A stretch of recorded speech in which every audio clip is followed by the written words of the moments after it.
Mm. Alexa, what's the temperature?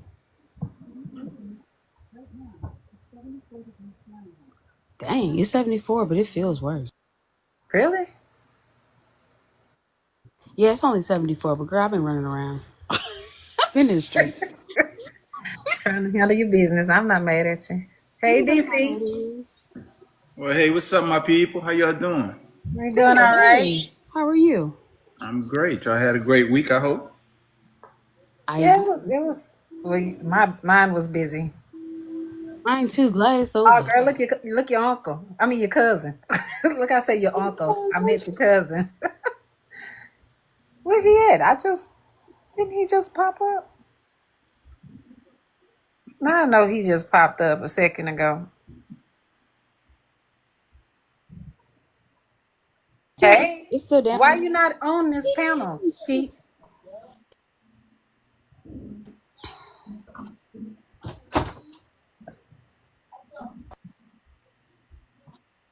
He's saying hey, but he didn't come up on the yet. I invited him up. Oh, you say you here, but you're not on the panel, sir. You must be busy.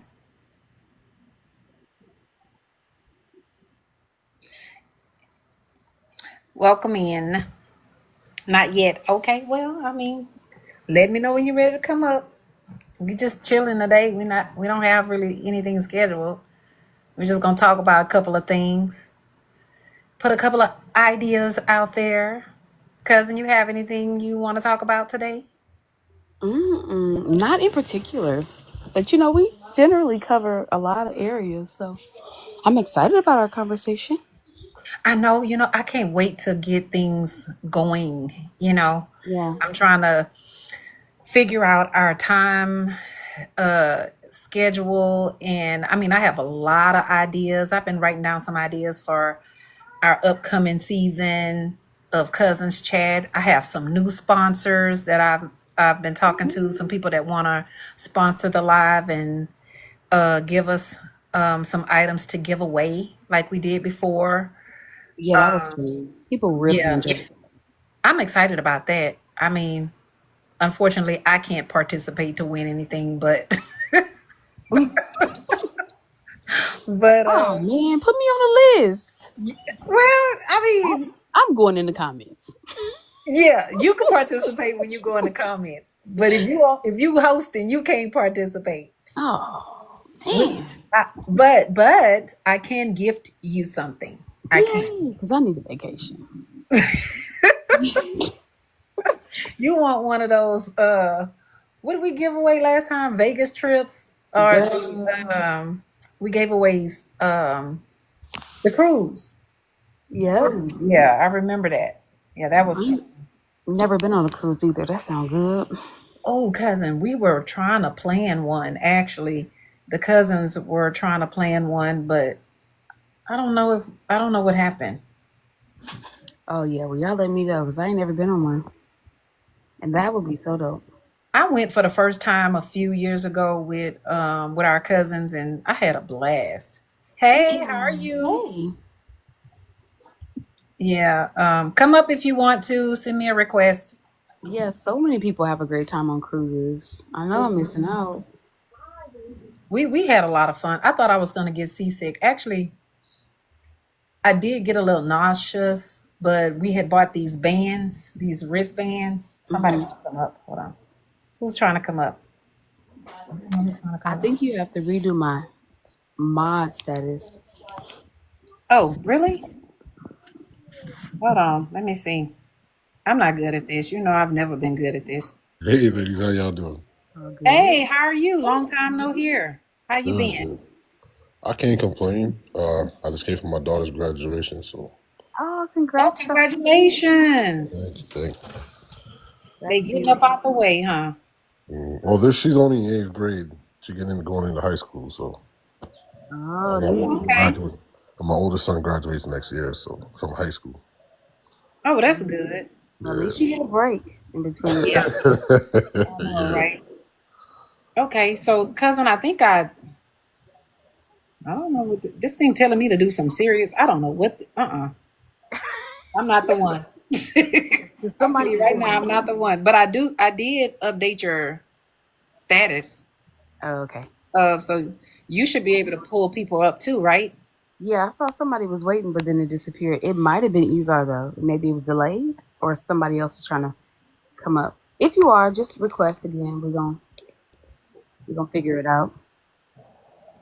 So I had something on my mind. I was wondering Okay. about people that can dish but can't take. Ooh. And what's the context? So I know it would be in a bunch of different type of contexts that it would apply. Mm-hmm. However, so I'm gonna see how I can word this. I've always been a person that whatever I dish, I can take it. Okay. But I try not to dish things out to people. Like I try not to treat people bad. I want to treat people like I want to be treated, right? But if something occurs where I have to be on the offense, whatever I dish out, I can take it. So I was just wondering. Okay, let me just clarify. Okay, because we could talk about them all. We But the too can. dynamic. And I think I'm really being messy because because I met up with somebody from my past Hmm. that used to dish a lot of stuff Oh, okay. but could never take it. Hmm. Like you could come for me, but I couldn't come for you. Right? And it got me thinking about that because I'm like, okay, you can come for me in in any way and it's okay, but if I come for you, it's a problem. Your feelings hurt you and your feelings you mad. I'm the worst person in the world. You know what I mean? So it just got me thinking. I mean, it doesn't have to be our topic, but I was just wondering, do anybody else feel that way? Like people can dish stuff to you, but you can't dish it back. Well, I think let me just throw a couple of things out there while everybody's thinking about it, right? So we can figure out how we want to attack it. So some people will dish it out to everybody, Look, he said, hell yeah. just how they see it. Some people will dish it out to only certain people. Right, right. Some people can only take it from certain people. Mm. And then sometimes it depends on the relationship, the dynamic changes, right? So sometimes we are one way in this relationship, in our romantic relationships. Sometimes we are this way in our friends and family relationships. And sometimes we are this way with strangers. And I'm talking about one person. Yeah. So I will also throw out that people are often blissfully unaware of what part they're playing in the scenario. So, with that being said, yeah, let's tackle it. Okay. All right. All right. Okay. Oh, hey, Hustle, welcome in. Come up. Hey, Hustle. Long time no see. It's been a minute, huh? This can be very messy, like you said. Well, it's complex in so many ways, but I think it's very good discussion. It is because I'm telling you, like, it also goes with accountability. So Oh, come I on. could, if I do something, I'm going to take accountability for it. Like, I don't have a problem owning whatever it is I do or whatever it is I say, you know?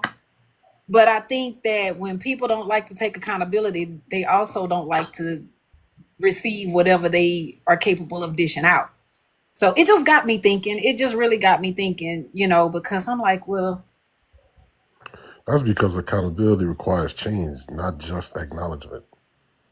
okay, true that, true that. Okay. That's a good point.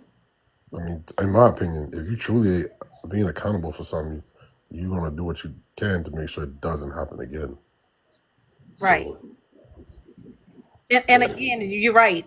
I guess it depends on the person. It depends on the person. It depends on if they want to take ownership, if they want to change, if they want to, be a person that continue to offend somebody, or Right. if they see that they need to change. Um, yeah, I don't know. When I thought about it, I was like, okay, this person used to dish out some serious stuff, but could never take it. But now I'm not around that person. So I don't know if they've changed or not, really. I don't really interact with that person much, but it just got me thinking, hey, welcome in. How are you? I mean, one or two things has happened. Either they didn't change or karma got the best of them, and they did. Karma. Yeah, let's visit karma. What what does karma look like? Oh man. What does karma look like? And how do you know Okay. if you are receiving karma? That's a Uh, good. that second one, that's a little bit Wait a more. minute, y'all put a whole lot in there. Wait a minute. I know, but Hold you know on, he hold on. he put a spin on that. He put a spin on it when he said karma. Because a lot of people don't believe in karma. They just do things. They They don't. do They don't things. have to. They don't have to believe in it. It'll happen regardless whether they believe in it or not. Dang, I wonder if I've ever received karma. Now that I think about it, like, oh, okay. Dang, I don't know what karma would look like if it came back to bite me. That's a scary thought. Not Okay, that I'm a bad but person or anything like I that. think giving it is relative to how you perceive others in relation to yourself. Because as a parent, I I have a certain responsibility to my children. So while they may feel like I'm giving it to them, I'm just doing my job, right? In a relationship dynamic where we are equals, supposed to be, or partners, depending on how you feel about your relationship, one could be a dictator, so they don't feel like they're dishing it. So anything that you say is going to be taken to offense. So you ain't gonna be able to take nothing. Does that make sense? Yeah, yeah. It kind of it. Well, actually, it does make sense when you put it that way because in relationships, people don't always feel like you're their equal, Partner or equal, right? right? But here's the thing: you may be equal partners, but in different ways because a man has his position and a woman has her position, right? So men are always the leaders, are in other words supposed to be leaders. Men are supposed to be leaders in the relationship. They're supposed to lead the relationship. So in that sense, you're right. They may feel like they're not dishing something. They probably feel like they're just you know acting in their position as a Control, man. right? Taking care of it, Right. making decisions. But also, people might argue that as the leader, you also supposed to take more than the other party. Well, I know in a job situation, the leaders do take more. They do take more because they are accountable for everybody. So yeah, in that situation, but in relationships, I mean, people don't always. I don't know. DC, what you think?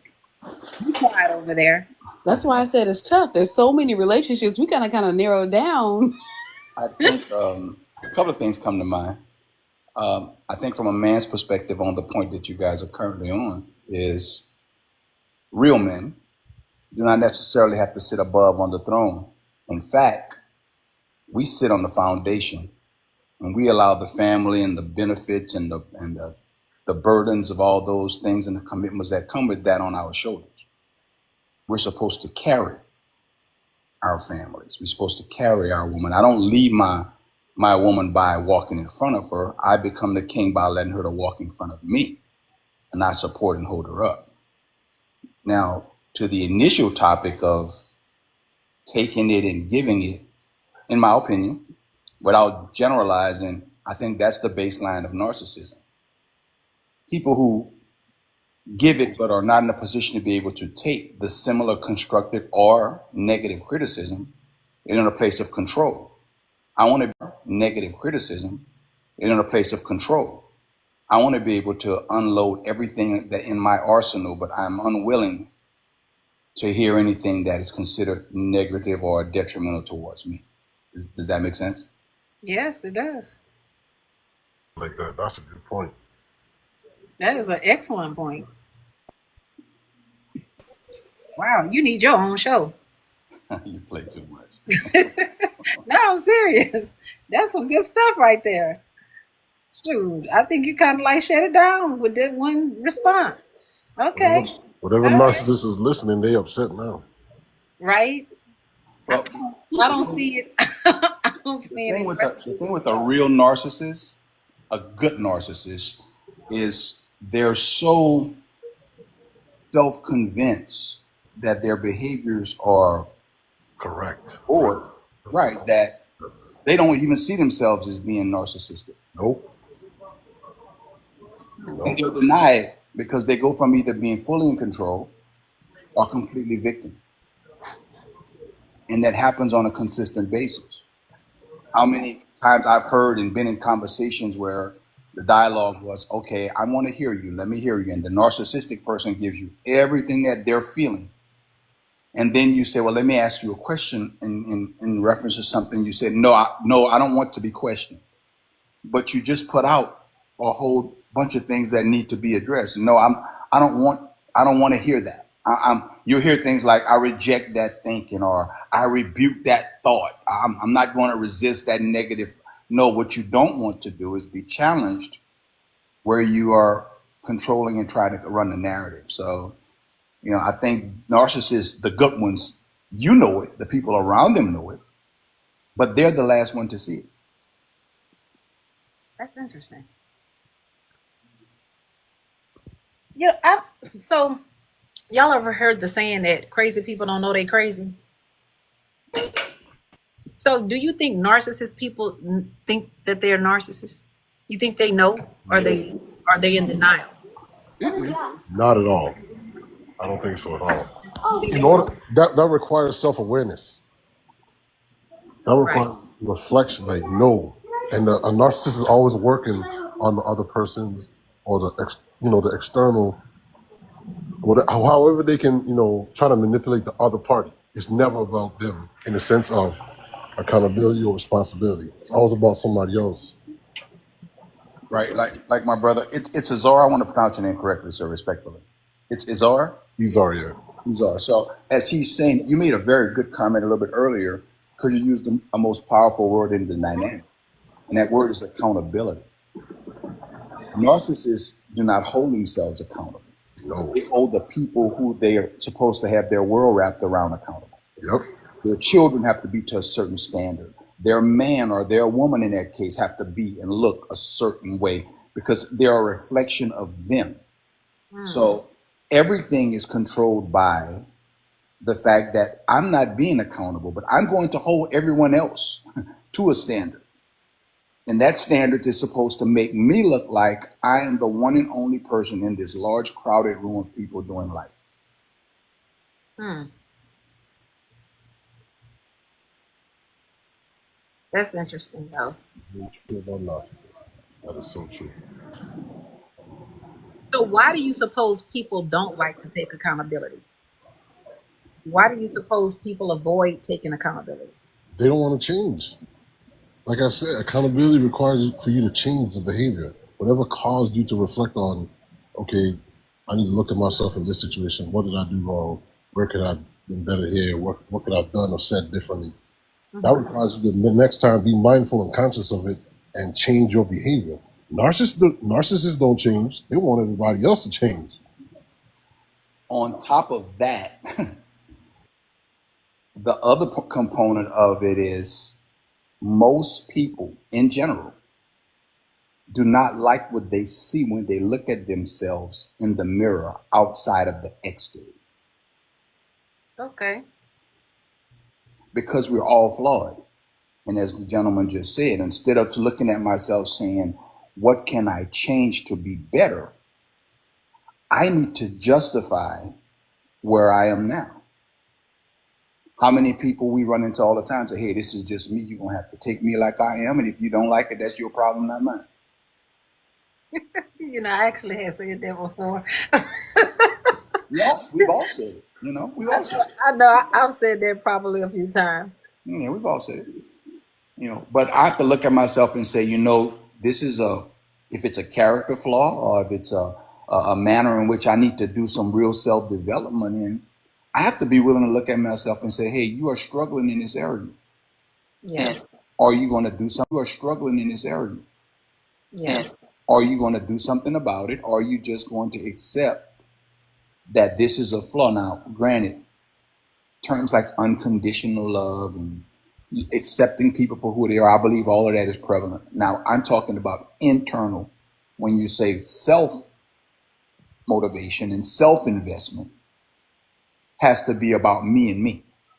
I'm not trying to get better for anybody else. I'm trying to get better to be my best self. Because if I'm pleased with the self that I am and I'm working towards my best self, I can be a better self for those people that's been given into my life. gotcha. Yeah, that makes sense. Well, um, I think it would be great if people would be more self-aware and people were willing to better themselves and seek whatever necessary help they need to better themselves. Unfortunately, we don't live in a world where people feel like they need to do that all the time. But I know, like you said before on the other live, you have to put in the work. If you want change, you have to put in the work. So, you know, but yeah, I had that thought. I was thinking to myself, I wonder, even if a person does change, or even if a person is self-aware, would they be willing to, I guess, adjust the way they handle people that they have handled in the past? Like um, making amends or saying, hey, I know I was this way with you, or I treated you a certain way, and I apologize. You know, I think that's the hardest thing for some people to do, is take accountability and apologize for how they have mistreated someone in the past. What are your thoughts? I think that people do what works. Mm-hmm. So as long as they can get away with letting time pass or disassociating themselves or deflecting, they will do that. But I think that what we're talking about is intentionality, right? So at a certain level of maturity, you get intentional about your life. Before that, we are just pretty much going with whatever way the wind blows, right? Whatever looks good, whatever is trending. And I think that's generally how people unfortunately live their lives, unless they're taught at the early age to be more intentional. So I think the vast majority of people are not intentional and doing what works. And I think that's where we get frustrated because, um, especially as we get older, we understand, right, how we influence other people and how the sum of our choices create our life. But people are essentially still thinking and living as little children. So that's what we're looking at, a lack of intentionality and maturity. Therefore, no accountability, or very, very little. I sincerely echo that. That's a powerful statement. It makes me think because one of my flaws I tell myself all the time is think about days when we've all been to the gym and go work out, but we all have that certain exercise or that certain machine that we dread. I just don't want to get on that one. So we go into the weight room and we go do the exercises that we're comfortable with. We go do the exercises that we like. And we do those exercises and we're looking at that one exercise that we know is the hardest and we know it gives us the most pain. And we choose to just get away with it as long as we can. And that's what Ms. Porter was saying earlier. You must be talking about leg day. Leg day, yeah. Mm-hmm. But for me, it's core. Anything with core. I mean, I'll do arms, I'll do legs. I just don't like, wall sits, planks, all that other Russian twists, all that other stuff. Yeah. Yo, But that's where you get the biggest gains, right? Nobody wants to do the painful work. And one of my theories I've shared with people a lot is Do the hard stuff early. Yeah, get it out the way. So that way, even if you stop and don't do the stuff you like doing, you've done the hard stuff. And I think that's also effective in self-development. If we're Mm-hmm. talking about, how to become better as people, I can't lie to myself. Now people do it for long periods of time, but you know you. You know what your flaws are. You know what your strengths are, and you got to be willing to say to yourself, "I know I can be better at this." And when you are better than that, those conversations, when you do meet those people in life that you were not your best self with, you can be legitimately apologetic without having to explain. And I share this with people all the time. Don't say to someone like, "I want to apologize for how I was with you back then," but I need you to know what. No, when the moment you say "but," you didn't apologize. Ah, You went from being sorry to being just trying to justify. If you're truly sorry, you're just sorry. I'm sorry I hurt you. I'm sorry for what happened between us. I'll take accountability for my part in it. And if they tell you, yeah, well, you did this, you did that, you're right. I actually did that and I accept it. I apologize. Well, anyway, that was free. so okay. So Yeah. let's say someone does take accountability. Let's say someone decides they're going to make amends, apologize for whatever they did do, and the person that they are apologizing to is still bitter about the situation. Do you think it's right if they do remind that person of what they did, or do you think Um, you should just accept the apology and try to move forward? I mean, I think when it comes to forgiveness, I mean that's really for the person that's been harmed. I think a lot of times in the world we live in, I think not saying everybody, but I think some people, and I've even had a bad tendency, not tendency, but I did that before. You think that when somebody apologizes to you, that the forgiveness is on them. No, the forgiveness is on yourself. Mm-hmm. If you don't forgive yourself, because at the end of the day, accountability is a two-way street, regardless if you was the victim or not regardless if you was the person doing the harming or you the person that got harmed. It's a two-way street. So for me to actually sit there and try to bring it up in your face that, oh, you did such and such and such and such back in XY amount of years, I mean, that's affecting my growth. So I think a lot of times when you have that entitlement and you really think somebody owe you for what they did to you, you sadly mistaken. Because I mean, a lot of things, I think a lot of things sound good. Oh, you need to forgive, and forgiveness gonna set you free. But when you actually think about forgiveness, forgiveness is on you. The person that's been harmed. It's I need to forgive myself for not setting the proper boundaries. Because at the end of the day, I control myself externally.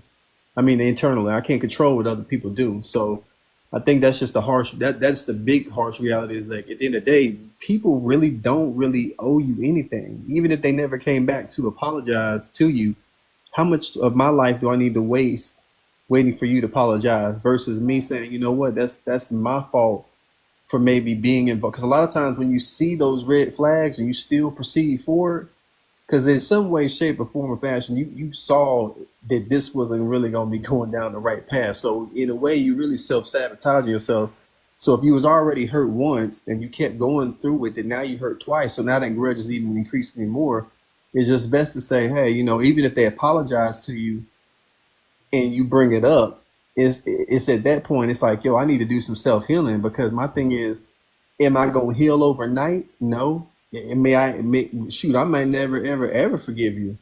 But at the end of the day, the forgiveness is on me, so I can set myself free so that I'm able to move on to my next relationship, whether that relationship be intimate, whether it be just a business relationship. I need to do some self healing so that I can grow forward, so I can move forward with my life. That's a good point. I used to say, I still say this: the first time you're a victim, every time after that you're a volunteer. So if someone does you something the first time, believe them.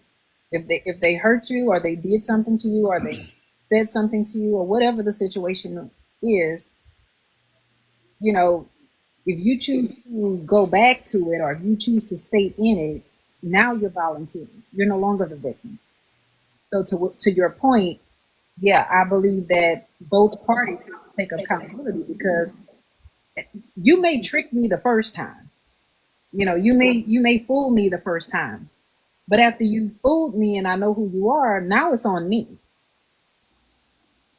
So, so at that point, I got to take accountability for what I allow you to do to me. So at that point, you don't really owe me an apology. Like you said, I have to apologize to myself for allowing that to happen. But that's just my opinion. And then just really recognize and sometimes just understand like nobody just because you growing don't mean everybody else is gonna grow at the same rate you growing. I mean, just because you on your healing path, that doesn't mean everybody want to. So some people don't want to, and when I say don't, I'm saying that let me use the right word. Some people choose not to grow even after they've been given extensive amount of knowledge in books. You ever been talking to somebody like, dang, I didn't. It's like that saying, oh, I keep on hitting every time I talk to you, I'm talking to a brick wall. That sometimes just understand that brick wall is not that brick wall been doing that same thing for a long time. Some people have developed habits, like those habits are set in stone. Is it to say that they're not gonna change? No, but for you to keep going back and you sit up there and you throwing all that words, they're not listening. Let them. You gotta let people. Everybody got their own individual journey, and I think sometimes we get frustrated when we can't either. You ever want it so bad you want it for them.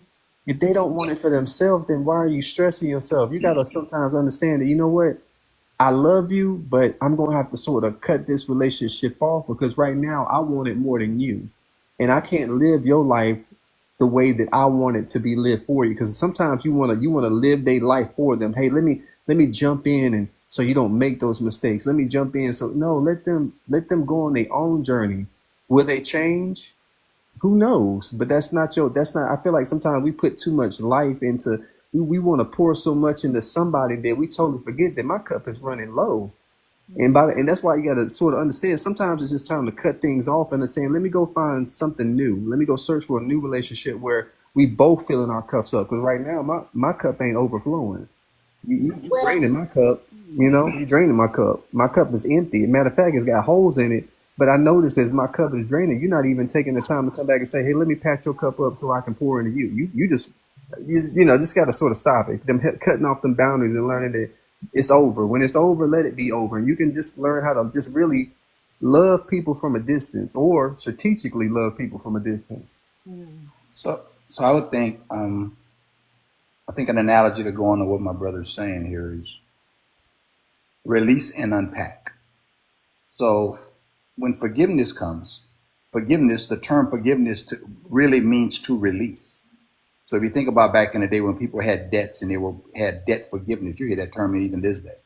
So when it's forgiven, that means it's released. So if I've been harmed, as you mentioned earlier, even if that person does or does not ever take accountability and try to make it right or apologize or what have you, I have to release them. Then I have to unpack whatever feelings that happened or occurred from that point so I can move forward. Because I can't go into my next place with a suitcase full of packed stuff because I have no room. So if we're able to unpack all those things, all those memories, those trends, those issues, whatever those things were, I'm now available to take on more. As you mentioned, I'm open to be refilled. I'm not empty because I've rejuvenated and regenerated to put myself in a position to be available. But people go from, in a lot of cases, they take all that hurt, unforgiveness, trauma, drama, name it, and it's all packed in their life's briefcase. And they take it with them and they're looking for somebody else saying, hey, let's be together, but they don't have no room. They don't realize they don't have room until the moment something comes up that reminds them of what's already packed in their briefcase. baggage. Baggage. Baggage. Yeah, that's something that's very common in relationships. Concerning family, concerning intimate relationships, baggage. Baggage was something that people just continue to haul around instead of, like you're saying, emptying their cases, their briefcase or their suitcase. Um, in my opinion, it doesn't have to be right. I think a, when a relationship is wounded, be it family, be it friends, be it loved ones, lovers, whatever, I think that a person should take time and get to themselves and heal. before they bring baggage into a new situation or even bring it back to the same situation. I've seen people, they separate for X amount of years and then they end up finding each other again, and everything is good in the beginning because they're not really thinking about the past, or they're not really thinking about the baggage that they accumulated in the past, and then all of a sudden they start going down memory lane, and then they realize that there's still baggage, that they're still holding on to old junk.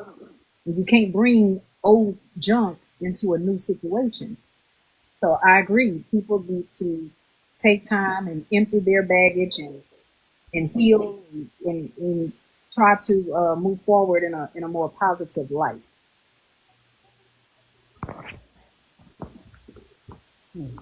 And I agree. I just think that we spend a lot of time being very, um, we are very loyal to ideas. Mm-hmm. The idea that if I love someone, they're supposed to be this way when life and people hardly line up that way, right? And so then we're in a situation where we're in contention with ourselves. Like, how could I love someone who's hurt me before? In contention with ourselves. Like, how could I love someone who's hurt me before? And so then we can't relax, we can't enjoy them, we can't have a good time. Mm-hmm. And I think that I just prefer to, so you just have to have the confidence in yourself and say, you know what, I'm okay with loving you just as you are. And I know that we have a past, and I'm okay with trying again with you. Because I also think that, and I'm talking about cousins, I'm talking about friends, I'm talking about neighbors, I'm talking about whomever, right? It don't matter the relationship. And I say that because a lot of people are doing what they think other people want them to do, right? Or Mm-hmm. what other people expect them to do, right?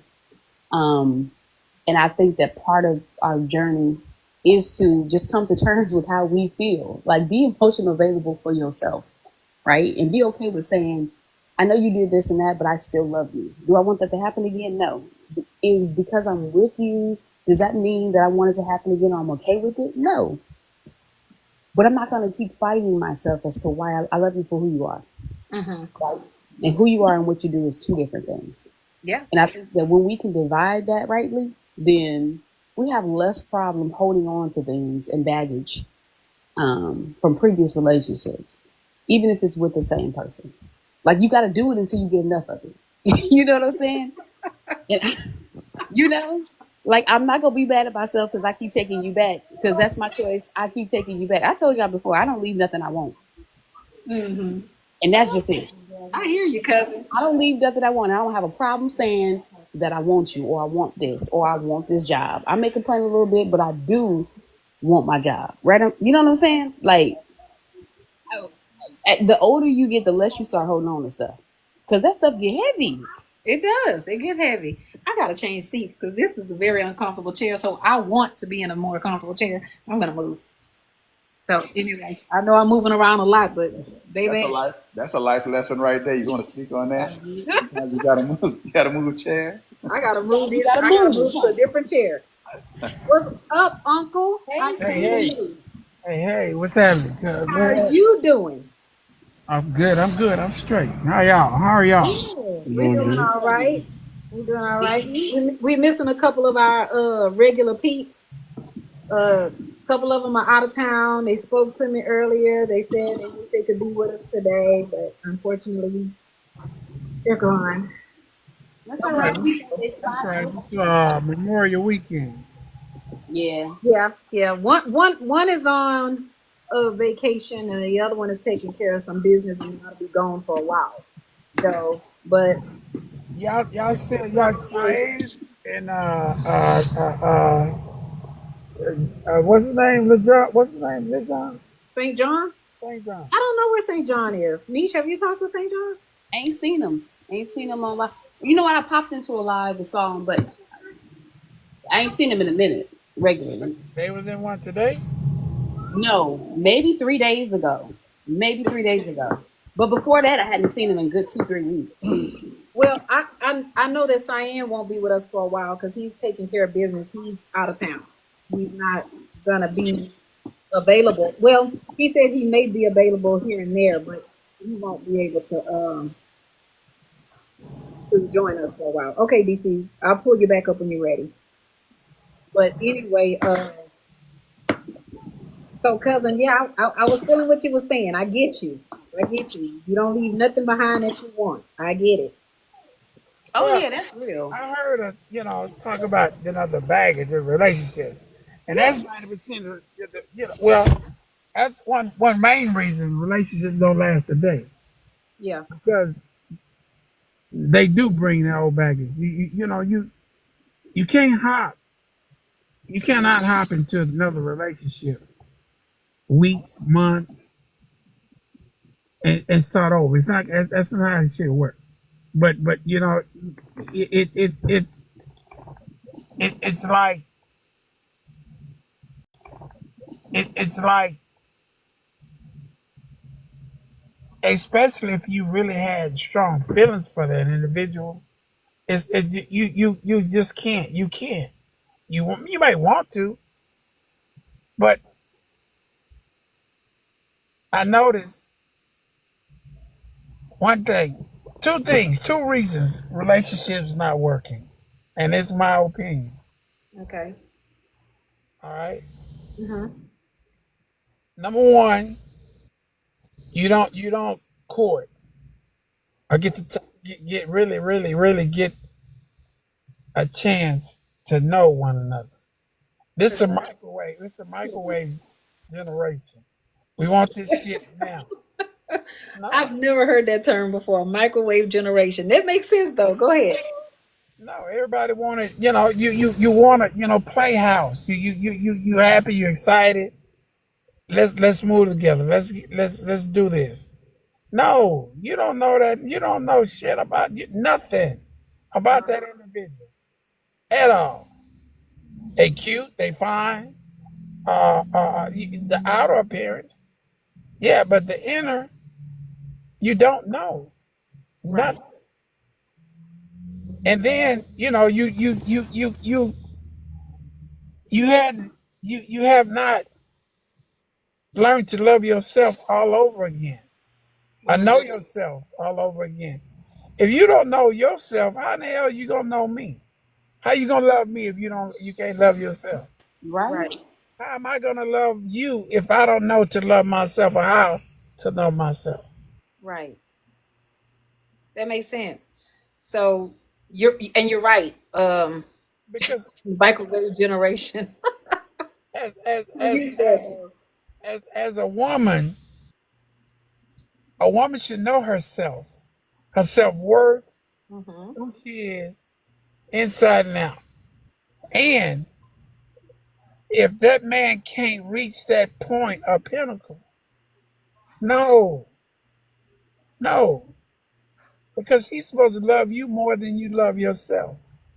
And it will show. Mm, But here's the thing, most relationships, okay, you don't really know that individual. You don't know their ulterior motive until that moment. Well, you're supposed to know that individual, wholeheartedly, inside and out, and you don't. Okay, think about it. Sonya, dude asks you, I'm gonna use you. Dude say, hey, Sonya, I want to take you out. You're gonna be leery because number one, you really don't know Buddy. You're gonna be leery because number one, you really don't know Buddy. right. And you're gonna be, your head's gonna be on a swivel because you don't know what to expect moment after moment. Right. All right. So 5 weeks, 5 months from now, you should have that same feeling, thought process. But again, that's where that microwave shit come in. Everybody want it now. Everybody want things right now, immediately. Microwave. Can I jump in on something and take a side road for just a second? Go ahead. Because my brother just said something very profound when he mentioned a woman understanding her worth. You know how many men don't take the time to evaluate their own worth and how that affects relationships? Think about it. Well, We it's not. It's Yeah. not. It's a fact. we go into relationships with an image in our self-made mind of what I'm going to have to be for that woman to choose me as I try to set up an environment conducive for her to want to be with me. So what do? We go into what's good to the eyes. So I gotta have my money right, or I gotta have a certain kind of car, or I have to dress a certain way. I have to have so much in my bank account because I have to put all of these things in place for her to say I'm desirable.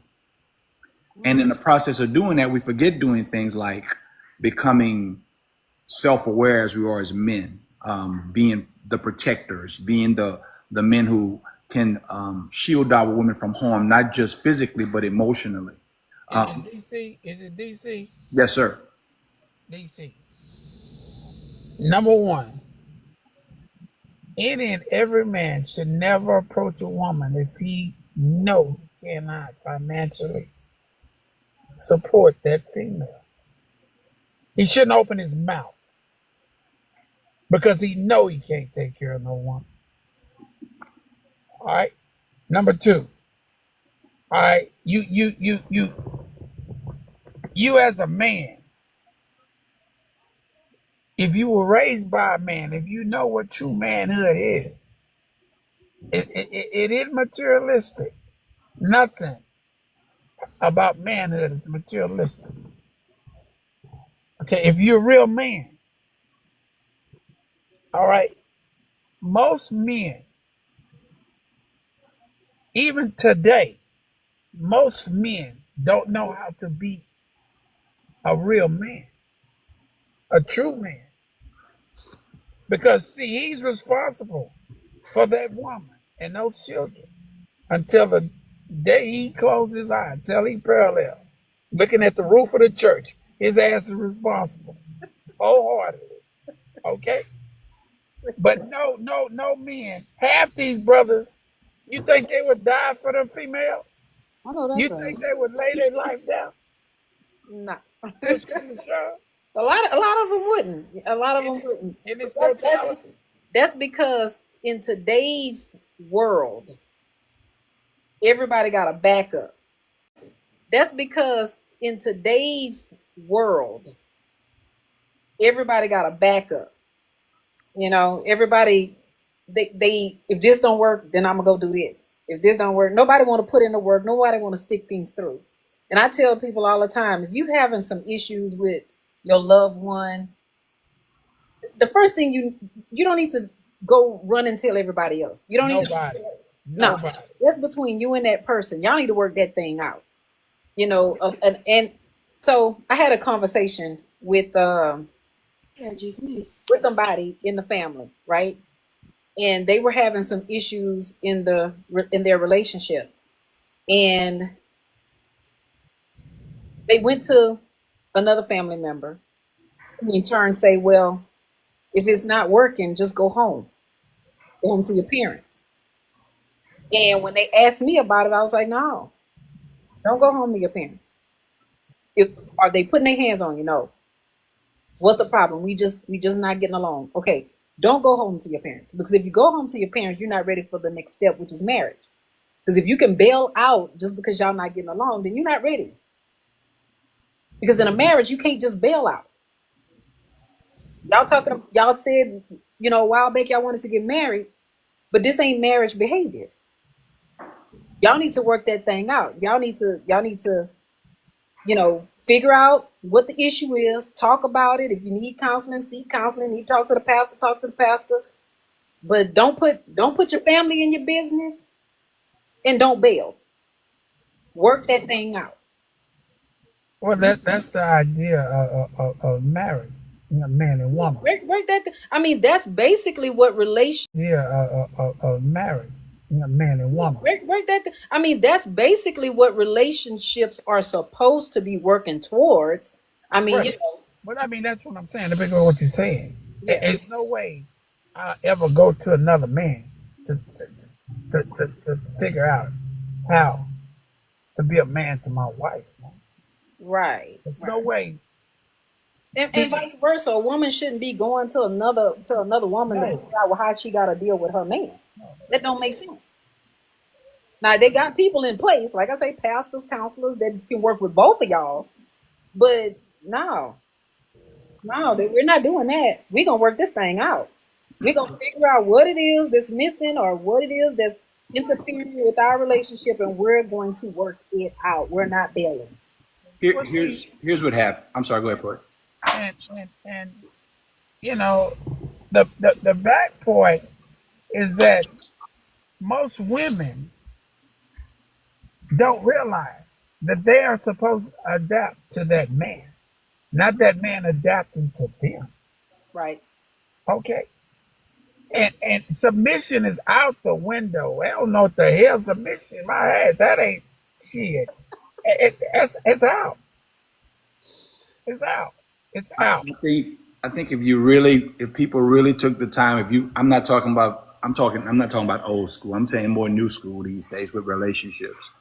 People go into relationships with emotional prenups. Yeah. Well, see, Okay. They That's have emotional prenups. yeah. You're right So about that. I'm hold on, going in hold this on. thing, but I already have certain line items that I have mentally in place that if I see those barriers cross, I'm walking. Well, then you already addressing failure. Absolutely. Right. Oh, Right. without question, sir. Without Okay. question. Absolutely. So why even go there? Because you already There, preparing yourself for failure. there is the question that I wish I could figure out. Why even step into that when you Because know I'll tell going? you why, Hmm. nephew. I'll tell you why. I know you're gonna tell me why. Because neither one of them are truly in love and Absolutely. wanting to do It's this thing. superficial. It's superficial. Right. Well, also They're operating off the ass, not their mind. Okay. the same. No, it's a trip. It's a trip to Disney World. I want to ride the ride as long as I want to ride it, and when I'm done, I Okay. want to go home. But here's the thing: the same system that created marriage ceremony. I'm not talking about like biblical or spiritual. I'm talking about the same system in the United States that says, okay, you must get married, blah blah blah. These are certain benefits. Also created divorce, which is a way out for people. Right. So they're saying forever, but rarely people really mean forever. I think that's everybody knows that you can file paperwork to get separated. So Well, according to the scripture, You're right, you cousin. only, you're only supposed to have one wife and one husband. Right. So that there's no divorce. As man's creation. Yeah. And that's what she's saying. She's saying that True. man has put in place what they consider a way out. But here's the thing: the if we're gonna talk about if we're gonna talk about it, let's talk about it. Biblically, the only acceptable divorce is upon adultery. That's what the Bible says. That's the only way out is through adultery. However, if say for instance I'm married and my husband cheats and I take a little time and say, you know what, let me process this, let me see where I'm at with him, and I choose to forgive him and reconsummate my marriage. I can't wait 8 months down the line, a year later, and say, you know what, you cheated on me, I'm out of this. No, because I've reconsummated that marriage. My way out is no longer a way out. That Right. means I need to stick it through. Right. And that's where people miss it because they think it's like new mindset was saying earlier how people don't forgive and they don't take accountability for their part in the situation. So if I say I forgive you, I have to take accountability in that forgiveness because I can say I forgive you, but if I'm still holding a grudge or I'm still holding in the back of my mind, that means I really didn't forgive you. You lied. Right. Exactly. That's exactly what that blatantly said. Yes. You You lied. right. Exactly. That's exactly what that blatantly said. Yes. You lied. So yeah. But continue. This is fun. So yeah, but continue. This is fun. No, but it's reality, and that's the bottom line. The bottom line it is no one's truly into reality, and you instead of showing or bringing yourself to the forefront, everybody bring their representative, Mm. okay, Mm-hmm. instead of who they truly are. All right, and 3 months, 6 months in, oh shit, I didn't know, shorty, you got down like this. The shit you showed me in the beginning. No, and that's a lie. Now you showed me a lie, but you want to continue. Mm-hmm. Well. It's a little bitty. No, no. No. Everybody lied to one another, and it should never work. Yeah. It's not going to work, especially if you true to it. That minute, that little bitty lie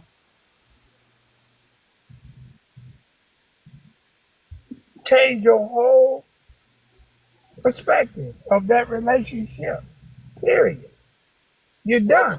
So, in your opinion, what what is a true forgiveness? What is a true forgiveness in a relationship? What does that look like? Actually, I want to hear from each of y'all on the panel. It, true forgiveness. What does that look like?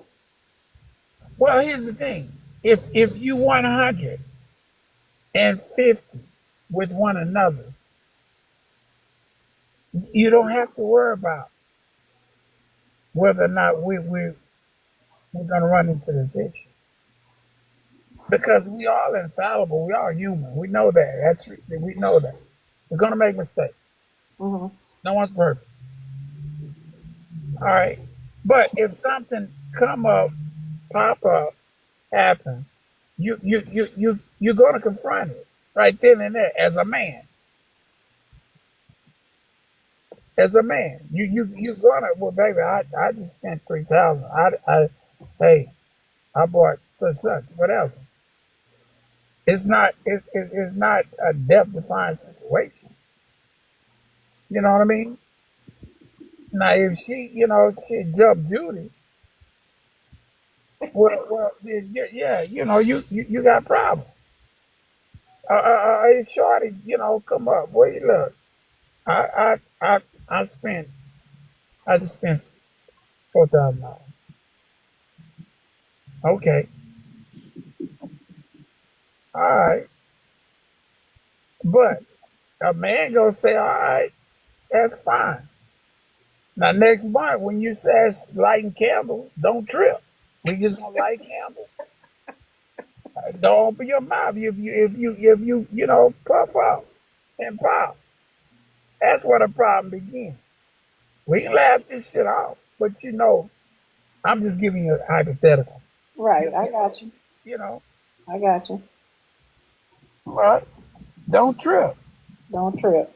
Don't trip, because like I say, we sitting up there lighting candles and eating peanut butter and jelly sandwich. Don't trip. Don't trip. You done overspent. Don't trip. Keep that same vibe. I'ma keep it. Niche. I'ma keep it. I want you to keep that same vibe. I'm just saying, It'll be busy. it's the small things that matter. Really matter. You pay attention to. Yeah. So, DC, what's your thoughts? What does true forgiveness look like to you? Um, true forgiveness. Is that Anwar? Yeah, what's up, my brother? How you doing? Welcome up. How you doing, man? Doing all right. I That's thought it was good. okay. I thought you was Kevin Anwar. You're Huh? different. Anwar. Okay, different brother. What's happening, big man? How you doing, brother? I'm straight. I'm good. All right, go ahead, DC. What you were saying? No, no, welcome, brothers. I mean, I appreciate that. But in the realm of what my determination or definition of true forgiveness, Yes. true forgiveness is the release of an offense, which also is combined with the commitment to not bring that offense up again, ever. So if I've forgiven someone, I don't have the right 6 months later when something similar happens to bring that back up. Now, it doesn't say, and people have always believed that lie, you have to forgive and forget. Nowhere in any sense, any knowledge, any biblical or physical manifestation where it's proven that we are supposed to forget. You don't forget.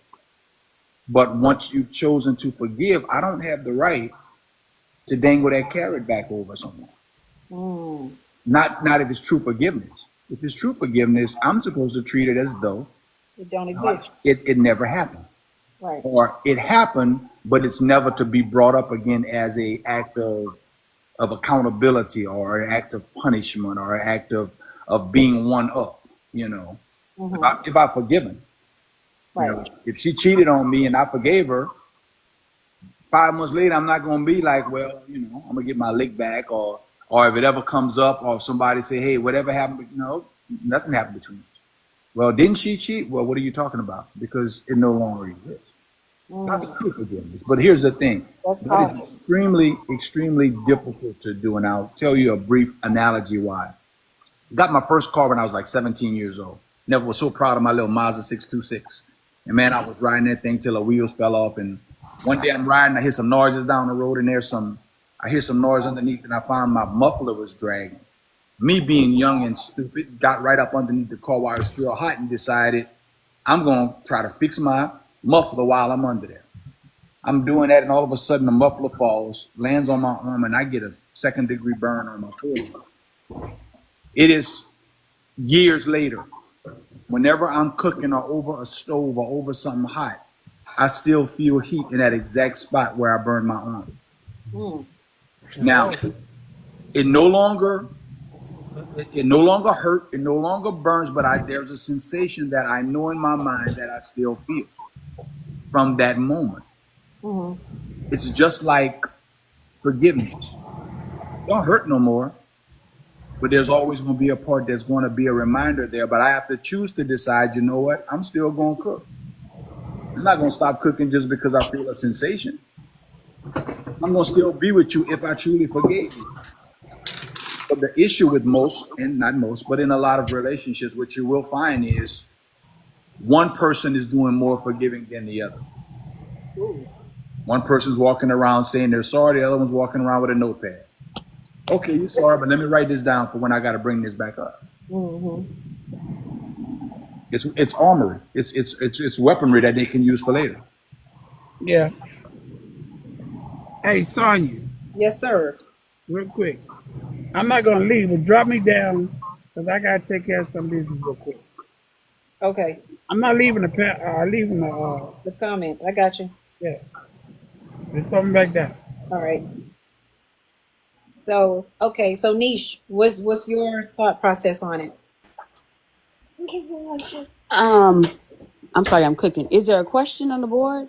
I So mean, I agree. I was I agree. asking. Yeah, I was asking, what does true forgiveness look like to you? Like, what does that look like to you? And DC gave his thoughts on it, and Keith gave his thoughts on it.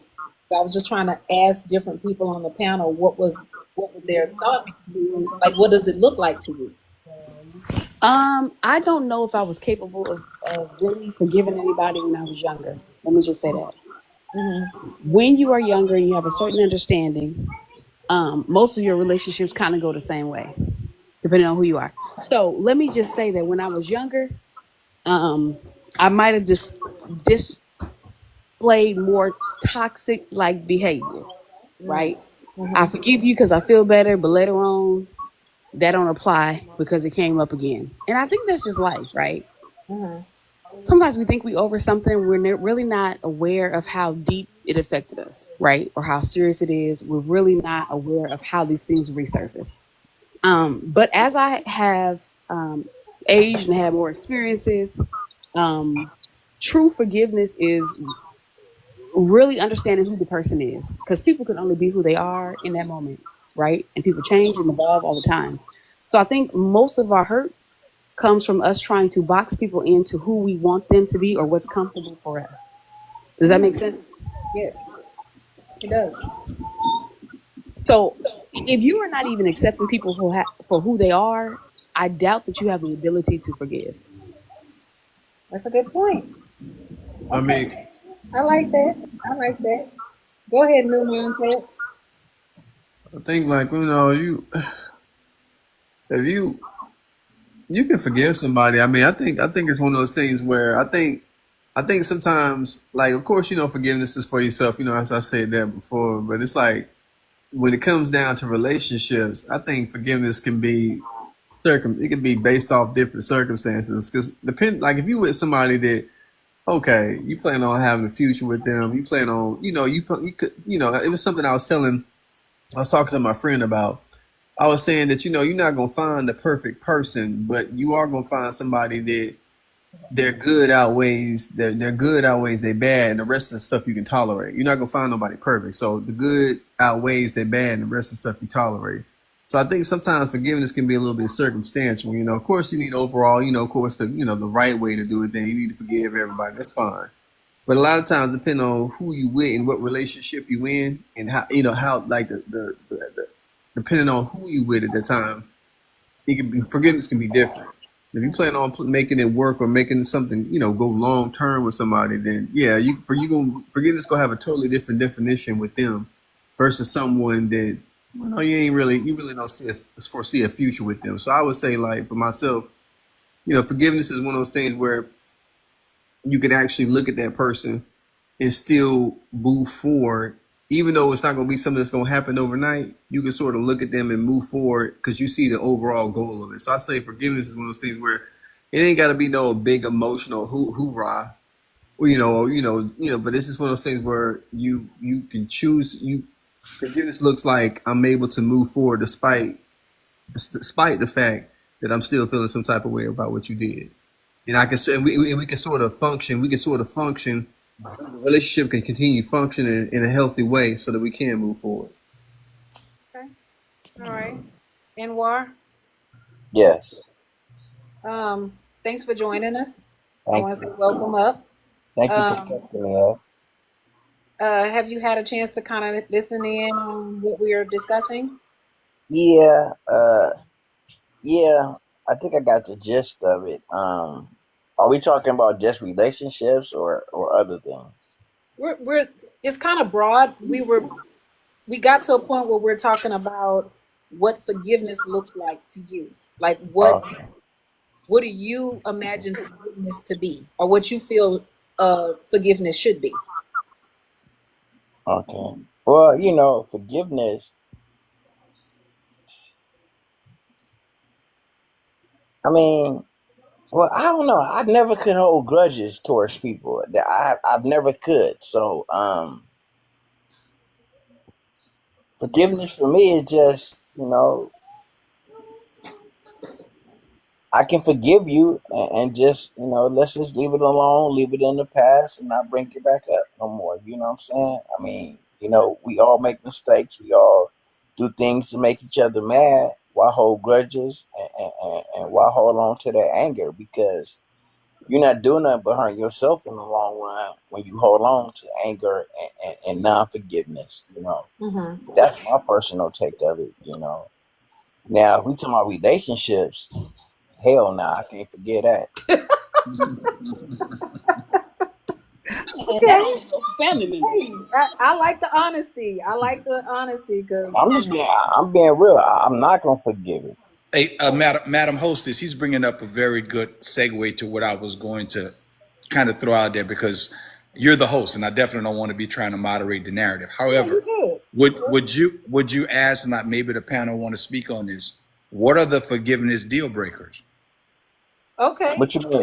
Hey, What it's what are the type of things, or what are the things that as a person on your inside you're saying I am unwilling or unable to forgive?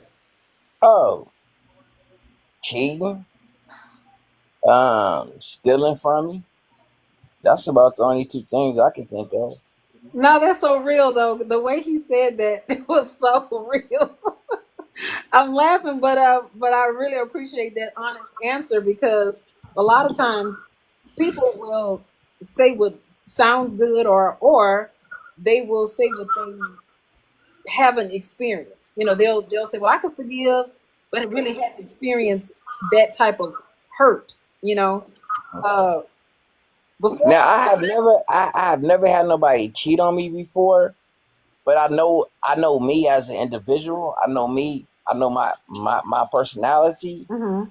Answer gonna be hell no all the time. I don't care how much I love you. I don't care how much I like you. I don't care if you was married. You gonna have the divorce papers on your table the next day. Wow. So Okay. that's not gonna happen. Okay. Now, as far as you know, we arguing and you said something that might hurt my feelings, I can forgive that. You know, you you overspent money, you know, on my credit card that you know you weren't supposed to overspend that. I can forgive that. I can forgive a lot of things. I just can't forgive cheating and stealing. I just can't forgive those two. That's your deal breaker. I'm Because not mad at that. because if you would steal from me, that means that I cannot trust you. Right. So if I can't trust you, you know what I'm saying, especially with finances, I'm not gonna be able to trust you when something seriously happened in life. So the answer, no, I just couldn't. Them two things I couldn't do. I'm just being real. I couldn't do it. I wouldn't do it. I wouldn't want to do it. So the answer would be like, goodbye. I will holler at you later. You know what I'm saying? Lose my number. I'm gonna lose yours. We ain't even gotta be friends no more. I'm not You mad know. at that at all. I got you. Uh, So what forgiveness looks like to me, I can piggyback off of what BC was saying earlier. If I'm going to forgive you for whatever it is, be it relationship, be it family, whatever, if I'm going to forgive, then it's going to have to start with addressing the situation. We're going to address it. We're going to talk about it. But once we talk about it, and I've made up in my mind that I've processed it and I'm good. I'm good. I'm never bringing it up. I'm never bringing it up again. It don't exist. That's it. It's over. I think most women are better than men in the forgiveness department. Well, they I are. really, We I really believe that in my heart. Most women are more forgiving than men are, and it's than because men are. Yeah, it's the way we're built. Women are nurturers. yeah, They are um they long for love and security. That's just a part of their makeup. yeah, And yeah. so let's even go as far as talking about the cheating part. Okay, the cheating in the relationship. Women can forgive men, or women are known to forgive men more than men are with women. I mean, I mean, oh, I ain't cut you off, did I? Huh? No, I no. didn't cut, I didn't cut you off, did I? You can cut me off. Go ahead. I think when it comes to like when you talking about cheat, so I think like you don't.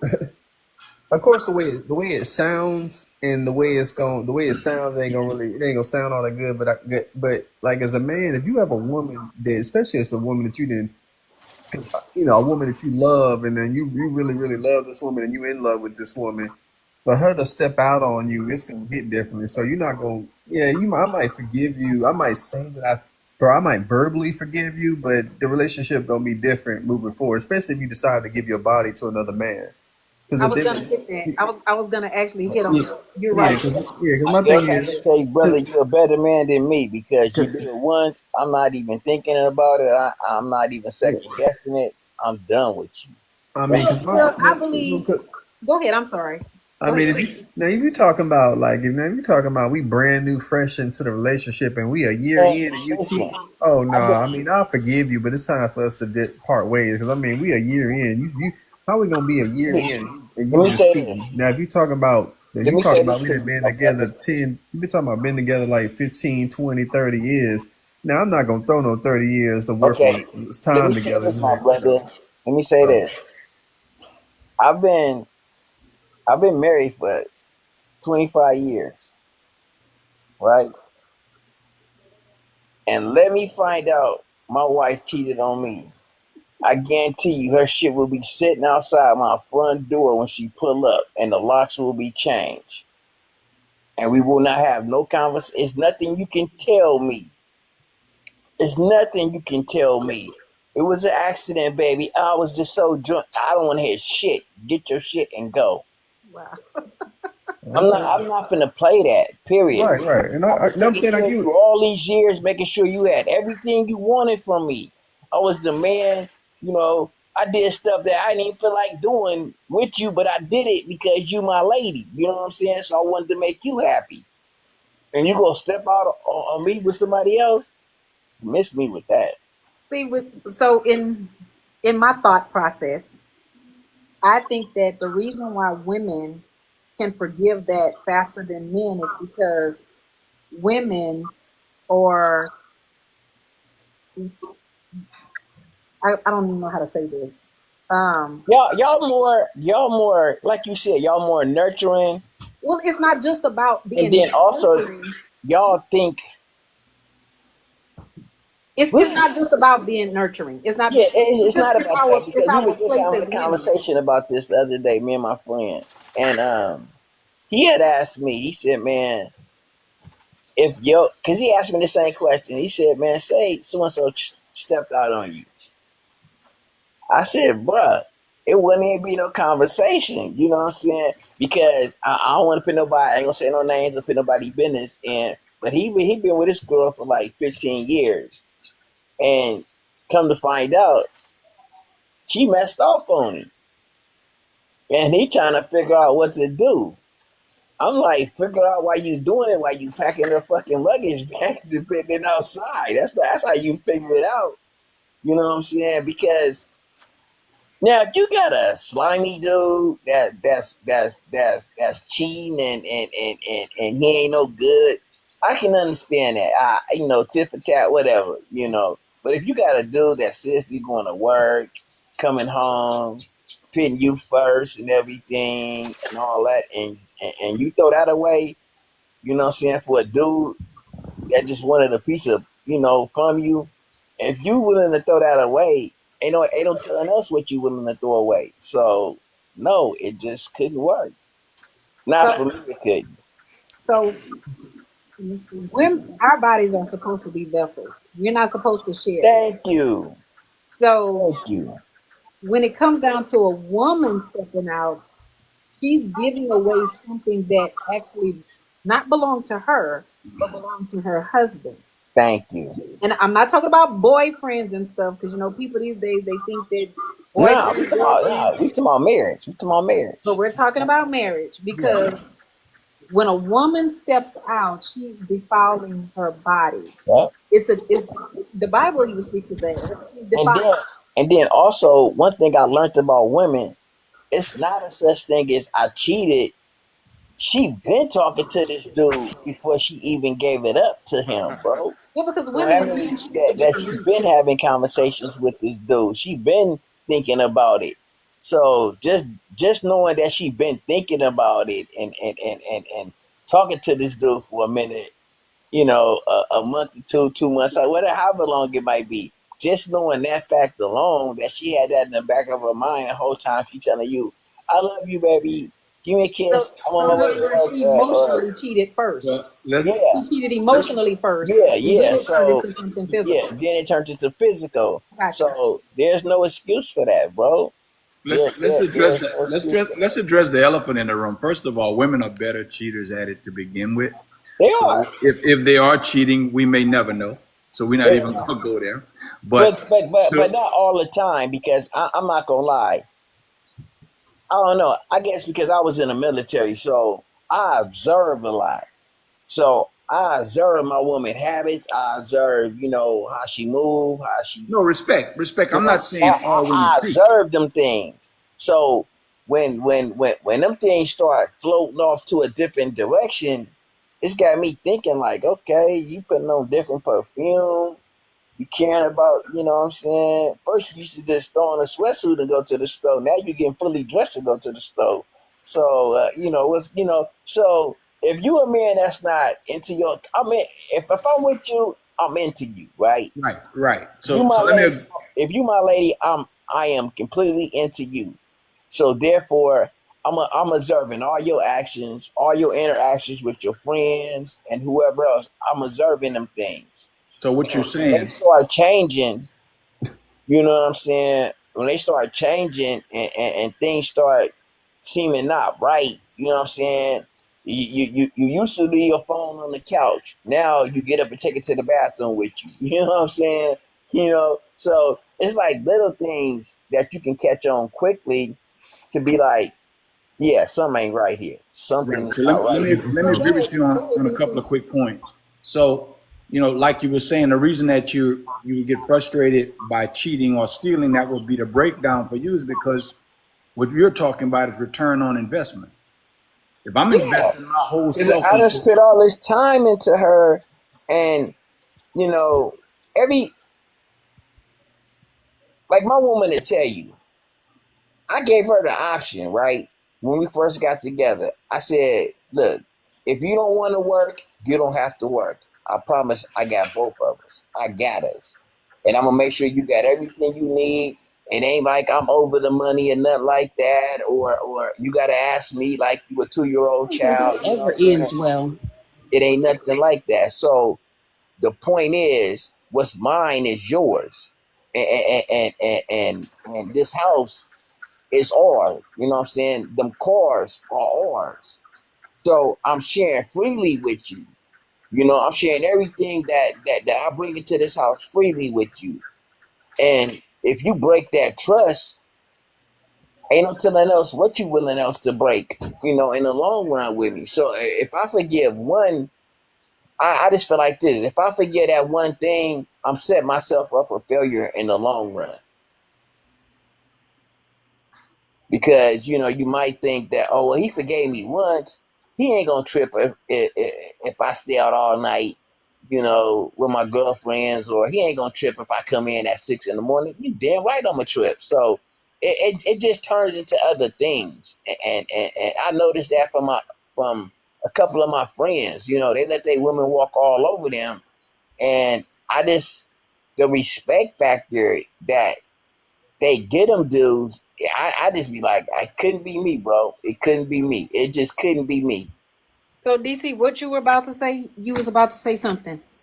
no, Well, I I was just was, saying that I think that um, that never, well, I don't want to say never, but when I hear these stories, it hardly ever works out well. When you tell a woman, you don't have to work, you ain't got to work, I got you, No, I got I it. mean, but it worked out for us so far. I mean, because I never threw nothing I never threw nothing in her face.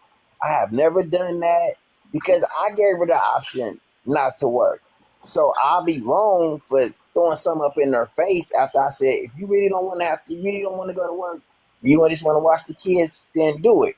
If you want to go to work, then get you a job. I mean, the choice is yours. No, But no, I've no. never, I That's have never admirable. thrown nothing up in her face. No, no, no, that's admirable, and I get that. That's not what I was um, shedding light on. I think that Okay. we have to remember that unproductive people, like my mother used to say, an idle mind is a devil's playground. And I Yeah. never thought I'd be an adult and repeat that, but I mean, it's but it's really the truth. true. It's the truth. Unproductive It's the people truth. can get into a lot of things like children. So I Yeah. think majority of the time, like we're all autonomous adults. Like, of course she don't have to work if she don't want to, whether you like it or not. When she get in that marriage, or she, not you particularly, but I'm saying once she, when she get in that I marriage and just get don't want my comfortable. I just don't want my woman coming home tired and No, gotta no, do I definitely understand, and like I BS. said, You that's know what I'm admirable, saying? and I think that I there don't want is that for her. I want her life. If you my queen, I want your life to be as smooth sailing as possible. right. That's what No, I I want. I admire that. What I'm saying is that just because you free up time for a person don't mean that they're going to give it to you. And I'm not saying that about your particular Yeah, situation. I'm yeah. glad it worked out for you, I but understand what most you're saying. times it I doesn't work hear you. out that way because especially if you get a person who's been working all their life, they don't know what to do with themselves. Once you sit them at home, you're gonna have a world of problems. They're either gonna take on a lot of, auxiliary projects, or they're gonna be doing some cheating, or lying, or whatever. Doing whatever they not supposed to be doing. Yeah, We yeah. actually Right. cut DC off. He was trying to say something and we cut him Oh, Oh off. no! It's all love. There's no such thing as cutting off. We're just having a I free flow cut you off, conversation. DC. I apologize about that, No, my brother, brother. no, you're good. I was just alluding to the same point that you were making. I think we were talking about, how we run into how are women and making them be in a certain position, as I was talking about return on investment. Yeah, So That's the what you were saying. reason most men cannot get past their women, if by chance they run into a situation of infidelity, disrespect, emasculation, whatever the case may be, is because if a real man is investing his true self into his woman, financially, emotionally, all doing, taking care, he's covering all those things, then in essence, she's disrespecting myself as a man. It's almost a definition of trying to attempt to take away my manhood. Because if, as a man, most brothers will agree, if I'm in there, and I mean I'm in this, I'm talking about we in this, I'm consciously thinking every day, what else can I do to fulfill her? yeah, As a young man, I heard an uncle once tell me, say, D, if you could think of anything else another young brother could do to turn your girl's head around from what you're doing right now, you best go do it before he does. yeah, Make yeah, sure that so when she does choose to step away, she does not have to explain, like you said a minute ago, my brother, why I did it or what happened, or I was drunk, yeah, I caught up. It doesn't matter yeah, why you did what you did. yeah. What you did do was No violate excuses. the You have no environment as excuses I on why call you did what you did. You have no excuses because, and see, most women don't understand this. And I try to get a lot of, well, not a lot of women, but sometimes when I be talking to women on this internet, and a lot of these young women, I be trying to tell them, if you get a real man, a man will break it, and if you show him that you got his back, you show him that you love him, he will break his back to make you happy. The majority of men that I know that love a woman and a woman show that love back, he will break his back to make you happy. He'll go to work sick. He'll do things that he really don't want to do, but he doing them for you because it's making you happy. So the average real man, I think, and I'm not saying all men ain't real, but the average man will break his back to make his partner happy, to make her happy, where she always got a smile on her face. She's like, thank you, baby. I really love you. You really look out. You really take care of me. You really look out for me. You know what I'm saying? And you're not throwing none up in her face. You're not saying, well, you know, I bought that for you. Give it back to me. I mean, that's like teenage stuff. But when you get a man want to make his woman happy. And I'm a man, and I want to make my woman happy to the day I go to my grave. So I want her to have memories of us having fun and being lovey dovey with each other, and just had them memories, you know what I'm saying?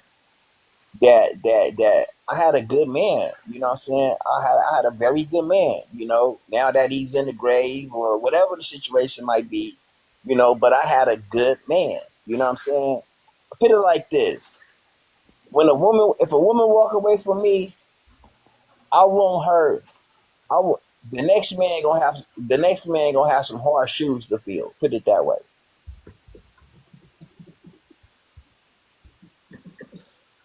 Okay. May I interject? May I interject, Yes. please? Yes, go ahead. Okay, okay. I've been listening for a while. I'm Welcome a up. man.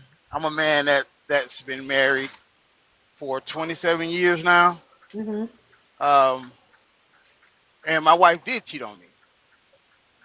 Um, but it was a mistake. Now, there is no way that I would let my wife go over a mistake. She's human. Uh, And forgiveness, what forgiveness looked like for me, because she cheated. This was we were maybe like 20, yeah, like 20 years in at the time.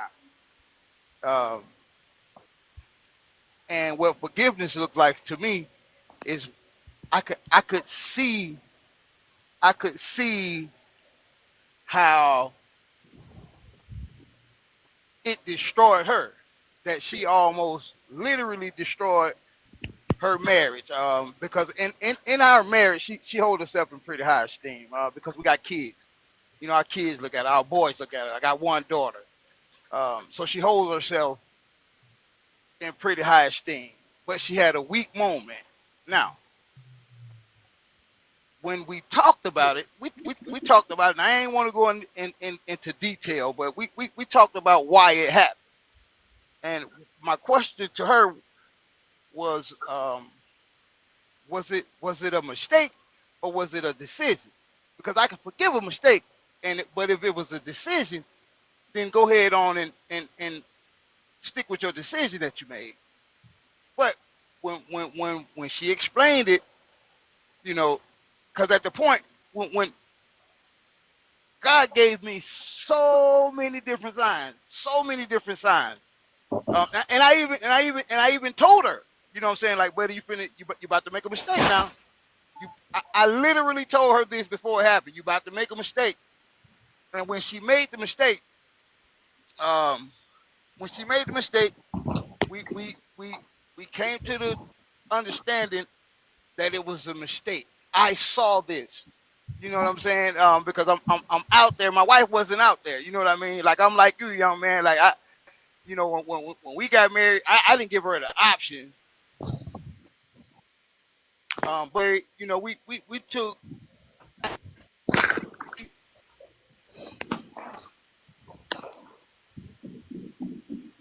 We lost you. Hello.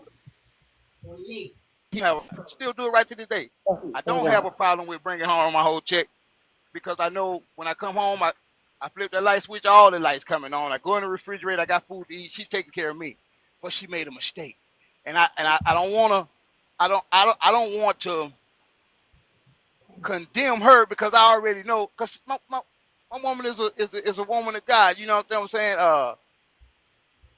It, the acts condemned her alone. Like, every time she even think about it, like, I could, my wife could be sitting up, and I could walk in the house and she crying, and I already know what's on her mind. And this happened, you know what I'm saying? This happened in year 20, this like 7 years ago, something like that, almost 10 years ago. I know she's thinking about it. So I'm not gonna beat her up with what I'm feeling, because we already discussed that. So even when I think about it, I have to forgive her. Even when I think about it, like, I'm at work now, I'm driving. Even if the thought pop in my head, I have to forgive her, because she made a mistake. If I want God to forgive me for the many, many mistakes that I made, I, I can't. That's a child of God, man. I can't, because she's my sister. She's my sister in Christ first, and I have to forgive her. I have to. Like, and a lot of people say, well, the forgiveness is for you. I get all of that, you know what I'm saying? But I have to forgive her for her. You know, she made an honest mistake, because she's human. She's not superwoman. I I don't even know what that looks like.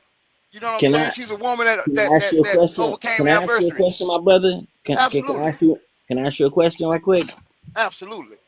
Okay, how is cheating a mistake? What you mean, how's a mistake? She's human. But how is it a mistake? I mean, that's a conscious decision to go sleep with somebody. So how Not is it a not mistake? not not not on the surface, it's a conscious decision, but we okay. I could I could drink liquor, and I'm a total different person, because I don't drink liquor. You understand what I'm saying? I'm a total different person, but I chose to drink that liquor. Now, that liquor I may go off and do some crazy stuff, but that liquor, I can't blame it on the liquor, because I was conscious enough to drink the liquor. But it was a mistake to drink the liquor from the beginning, because that's not what I do. You feel what I'm Okay, saying? Like, okay, but see what I'm trying to get at, right? And believe me, brother, I'm not trying to downgrade you or Oh man, please I've don't been take married me. 27 years, Yeah. man. You can't downgrade me. I mean, I'm just saying, I don't want you to take it in that sense. Man, this is That's this what is I'm a trying to genuine do. conversation, man. That's why I logged in because I like the conversation. Yeah. So, but what I'm trying to figure out is, okay, right? We get up every day, we make conscious decisions on what we gonna wear, where we gonna go, you know what I'm saying, what we gonna eat. Them conscious decisions.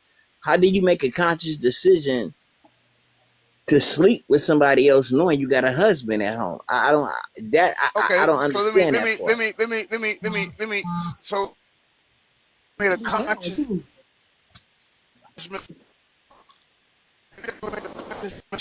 Your phone going in and out, Willie.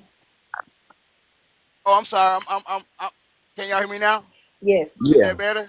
Mm-hmm. But you have Okay. So bars. so so so have you ever? Can you make a conscious mistake? Have you ever? Have I made a conscious mistake? Yeah, a conscious mistake. Think about it. Have you ever made I'm a thinking. conscious mistake? Like, dang man, I should. I Can, I shouldn't. can I I knew I jump? Can shouldn't I have Yeah, went jump? I down that mean, road. yeah, like I shouldn't have cussed that person out. I was wrong for that. Um, I shouldn't have That's got. fine. I shouldn't have got so mad at that situation. Because it Yeah, could have that type of you cussed that yeah, you cussed that you cussed that man out could have cost you your life. And a little bit while you're in the car driving or whatever you're doing, you thought about that. Like dang, that situation could have ended up bad, or you could have killed, or you could have unalived somebody else and threw your whole life away. So it was a mistake. It was a conscious decision, but it was a mistake. And I guarantee yeah, you're but not gonna So make that same conscious mistake again. You're not gonna make. Ain't nobody gonna govern you, but you're not gonna make that same conscious mistake again. And the fact that I know her, man, I got married. She was 18. I was 22. You feel what I'm saying? We grew up together, bro. You know what I'm saying? Like I know her. Like my wife is not I just. She's understand. not just my wife. Like I Like said I earlier, know her. She made a mistake. So Well, so I don't hold want can to I on, dismiss let me her. let me can I get hold in? on. Let me jump in on in just a second. Let So let I me think I just understand what you're reiterate both something that saying. I said earlier. Okay, go ahead. This is what I mean when I say you in contention with you get into a point to where you're in contention with yourself about the way you feel about a person. So you keep saying I know her, and that means the world to you. So that's your reason for holding on. That means that don't matter what she do, that's gonna be your reason for holding on. And all I'm saying is, and you guys weren't here earlier, but basically what I was saying was you got to make your peace, right? If you still want to be with her, be okay with that. You don't have to justify it. You ain't got to have a good reason per everybody else's standards. That doesn't matter, Yeah. right? What matters is how you feel about her. And if you still want to hold on, be okay with holding on. The whys don't matter. It's your life, it's your marriage, Whew, right? You ain't got to convince nobody else. yep. As long as you okay with that decision. Does that make that's a sense? fact. Do you That understand what I make was talking hey about earlier? That makes perfect that sense. makes that Yeah. makes Yeah, perfect sense. it do. It make perfect sense. I guess I don't know. I guess I'm different because I guess I'm not gonna. I don't want everybody playing with my toys, so I'm So good. I like to run it like this. Especially my So especially my think favorite about toy. I'm not willing to share that. Go ahead, DC. Don't do it. Go ahead, DC. think about our young people from ages 5 to probably 25. The most popular answer to why did you do what you did is I don't know. So in our adult lives, it transfers a little bit to our relationship. Now, two things happen. In my opinion, is the gentleman was mentioning she made a mistake. It has now been categorized as a result of the decision as being a mistake. So at some point, to give myself to another person, man or woman, not talking about just this relationship, but any relationship, that is a conscious decision that we have now labeled as a one-off, a mistake, and another decision was made by the fine gentleman to say, I'm deciding to forgive and move on, which is admirable. which is very admirable. But I guess what I'm saying is there has to be a true understanding of we are identified and we are a response and we are basically a value of the choices and decisions that we choose to make. So if I go out and I get my head bad and, I go find a little thing that's passing by my car and I pull her in the car and I do a little something, something on a little cool and run home. And then I sober up and I say, oh, baby, I made a mistake. I didn't mean to do it. No, I meant to do it.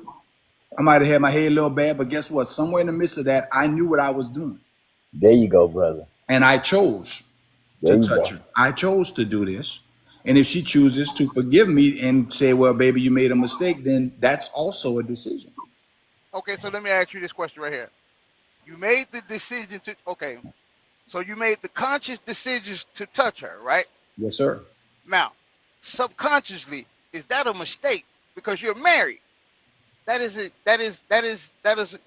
a mistake. You just Let me answer. That's a very good question. The reason I say it's a decision, because I should have been mature enough to know Excuse me. that when I was drinking and when I saw her, that knowing I'm about to make a decision to play in this and get involved in this. So in the whole essence of the thing, a decision was made. Now, the alcohol that I've consumed might have influenced me and pushed me into that area, but that wasn't a mistake when I tipped that glass. Nor was it a mistake when I said, hey, little mama, come by the car. Those were choices. Choices. Thank you. Thank you, brother. And in the words of so a wise man, you are in 100% control of your choices. You are in Thank total you. control of the outcome. Yep. right, but because you make the choice,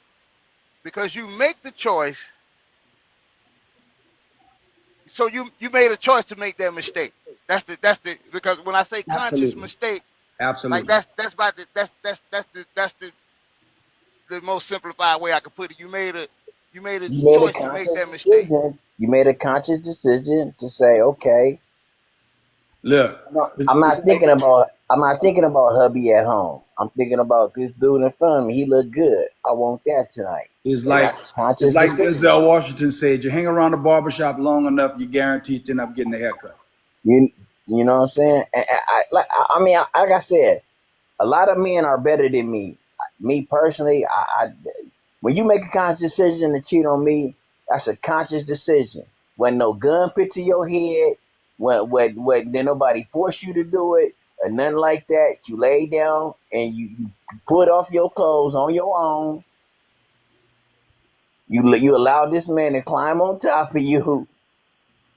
Hell nah, that's a conscious So decision to me. so let me kind of if I can give a little light to it, and I know this is a really good conversation. I want to make sure I'm clear to the brother, Mr. Clark, that I listen nothing but respect to you and your position, sir. Yeah, yeah. I admire It's that. I don't nothing. want It's you to nothing but anyway Yeah, think yeah. respect. Yeah, I don't want you to anyway think we're thinking anything differently of that. yeah. But Man, to listen, me, I wouldn't. a mistake for me is if I'm trying to get to a certain destination and I turned right when I should have turned left, Yeah, and I ended up somewhere I wasn't supposed to be. yeah, yeah, That's a yeah, mistake. yeah. A conscious mistake is, oops, I was washing dishes and I dropped the cup and it broke. Now that's a mistake. You know what I'm saying? But that's an unconscious mistake. But a That's conscious because we decision categorizing it now. That's an unconscious mistake to lay when the down cup with slipped out of somebody. your hand. I, When the, I, like I said, I get, brother. Only thing I can say is you a better man than me, and I admit to that. You a way better man than me. You a nah, way I better wouldn't man say than that. me. I wouldn't say that. I You wouldn't are. say that. You are. I, Because you, you know why I wouldn't say that? if I You know found why? out, if my You wife walked in this house and she said, "Baby, I got something to tell you, but I don't want you to be mad at me. Please don't be mad at me. I messed around on you." It ain't gonna be no more conversation after that. There's no more conversation. There's no more nothing. You better get to packing your shit before my anger rise up more than what it already is. So it's best for us to go. You go your way and I go my way. Well, Because I don't hit women. I'm not gonna put my hands on you, but I just want you out my sight. and I want you all my life. Well, I think this goes back to the beginning of our conversation. There are levels of forgiveness. Where your level, in your case, you know what your deal breakers are. Yeah, This other and brother that's what it is. he has a different dimension. And here's the Yeah, he good got news: it. Yeah, he got a you're threshold. both right. His threshold is more than mine. You got a deeper threshold than what I would have, brother. But real talk, my brother, that doesn't make him a better man than you. Nah, Man, It listen, makes I him didn't a say different that. man When from I you. say a you better said, man than me, yeah, It that's makes him just a when I that's different say just a man. because better man than me, that's I just don't mean that colloquial. he's better than me. No, I'm no, just that's saying not what you're I'm better saying. than me by allowing your significant other to lay down with another man. So you a better man than me in that sense. It's just a difference of Because how people go around. There are people with, hey, we in this world now that, hey, you go do you, I go do me. They're in open relationships and they don't yeah, have no problems. I couldn't see and I couldn't be in them type of relationships. Cause I feel like this, like I said, I'm stingy with my toys. So, you know, But in the beginning, it was pack your things and get up out of here. It was you pack. No, you didn't have to pack it. I packed it for you. I packed her things, put them in the car, and her cousin came to get her, and I told her, somebody get your car, or I'll bring it to you. You know what I'm saying? It don't really matter to me, but you got to go. But at the time, my head was hot. I was fuming. it could be 3 years later, she still will be walking back in my house.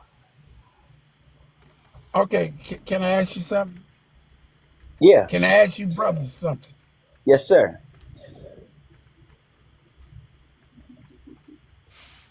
Now, is it because she was with another man? Yeah, This that's hypothetically. Hold on, my man. yes. You, the brother talking. Is it because you said if your wife messed off on you, she had to pack her shit? Knowing, is it because the fact that she was with another man? Yes. It that's the It was only the fact reason. she was with another man and I wasn't in her thought process. So Well, what? you know how Let many me times ask I could you. have cheated on my wife and I was like, hell nah, I'm not throwing my relationship away for no one night stand. I'm not throwing my relationship away for something I might hang out with for the weekend. I'm just not gonna throw my relationship away for something that I know that I'm not gonna replace you with my wife. So no. So therefore the answer is no. You know what I'm saying? Well, hold on. And Let's hear what the other possibility is. Where you going with that, cousin Keith? Is it because she was with another man, or Now, my thing, were you her first and only man in her life, was I the first or and she only had, one in her life? or was she in prior relationship? Yeah, of course she was. But that's past tense. That got nothing to do with me. Okay, She wasn't with me at the time. okay, okay, So okay.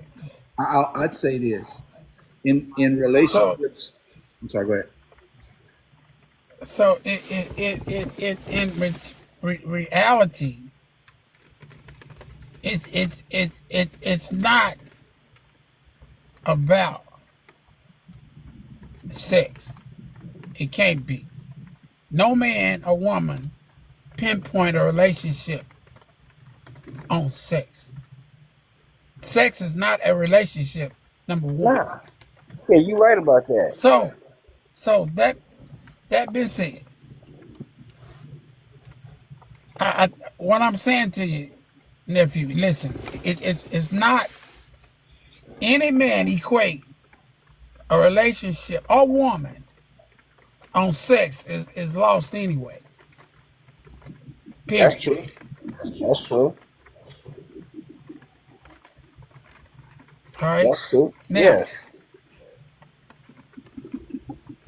it's okay. Let me throw this at you. All right. Now you knowing. Now I'm not being personal. I'm saying hypothetically. Okay, speaking. We as men, we get in a relationship Now we know that woman has been with someone prior to us. But now, since we're in this relationship with her now,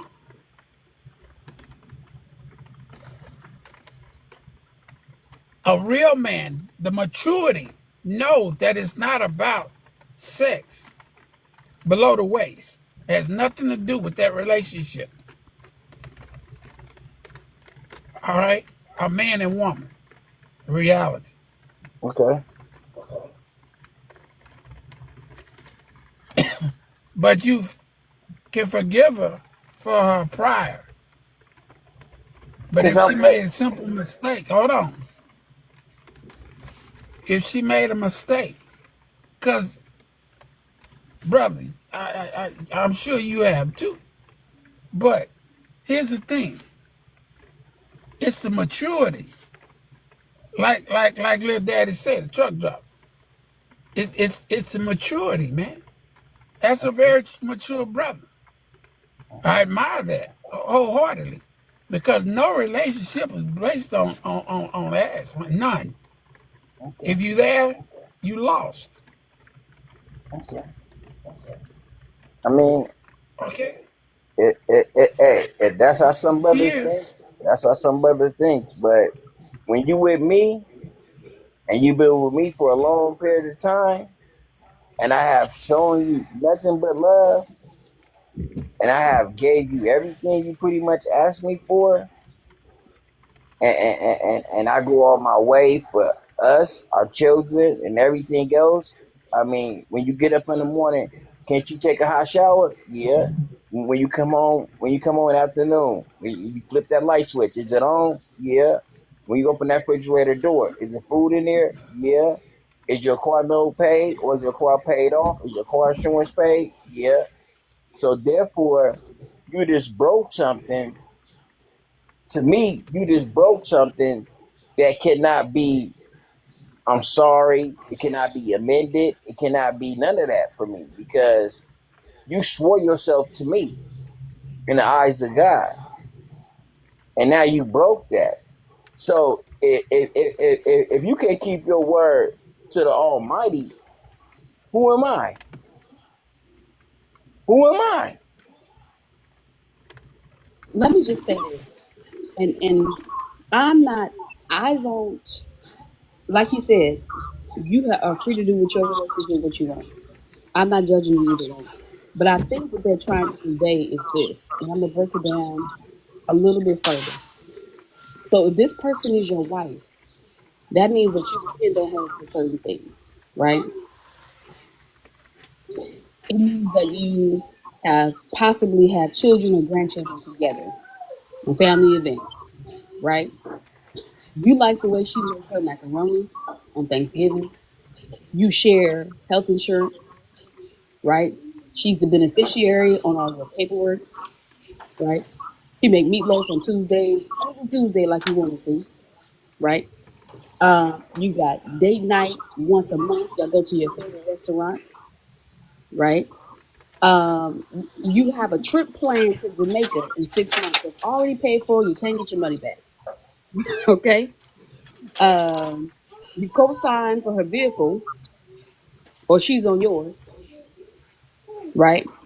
Maybe she's the person in the household that has dealt with all of the service that go on in your house. The man that cut the yard, come talk to her. So you don't know nothing about that.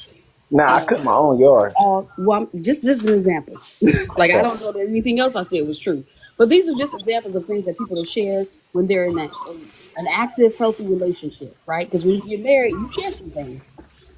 So all of these things that you have connected together, you're willing to dismantle because of an act of infidelity. I'm not saying you're wrong. I'm just But saying that I didn't normally, dismantle it. She did. I understand that. I do understand that perspective. But what I'm saying is normally, when you first hear about it, yeah, you ready to let it all go. You ready to push her off the highest cliff. But after a couple of days, when you start thinking about all these details and the life that you're playing together, you might feel differently. Or most Yeah, people do. I know I would. I'm gonna feel sad. I'm gonna be mad, depressed, all the little stages people go through. Yes, but I'm not gonna change my mind as far as me trusting you again, as far as me want to lay down up under you again.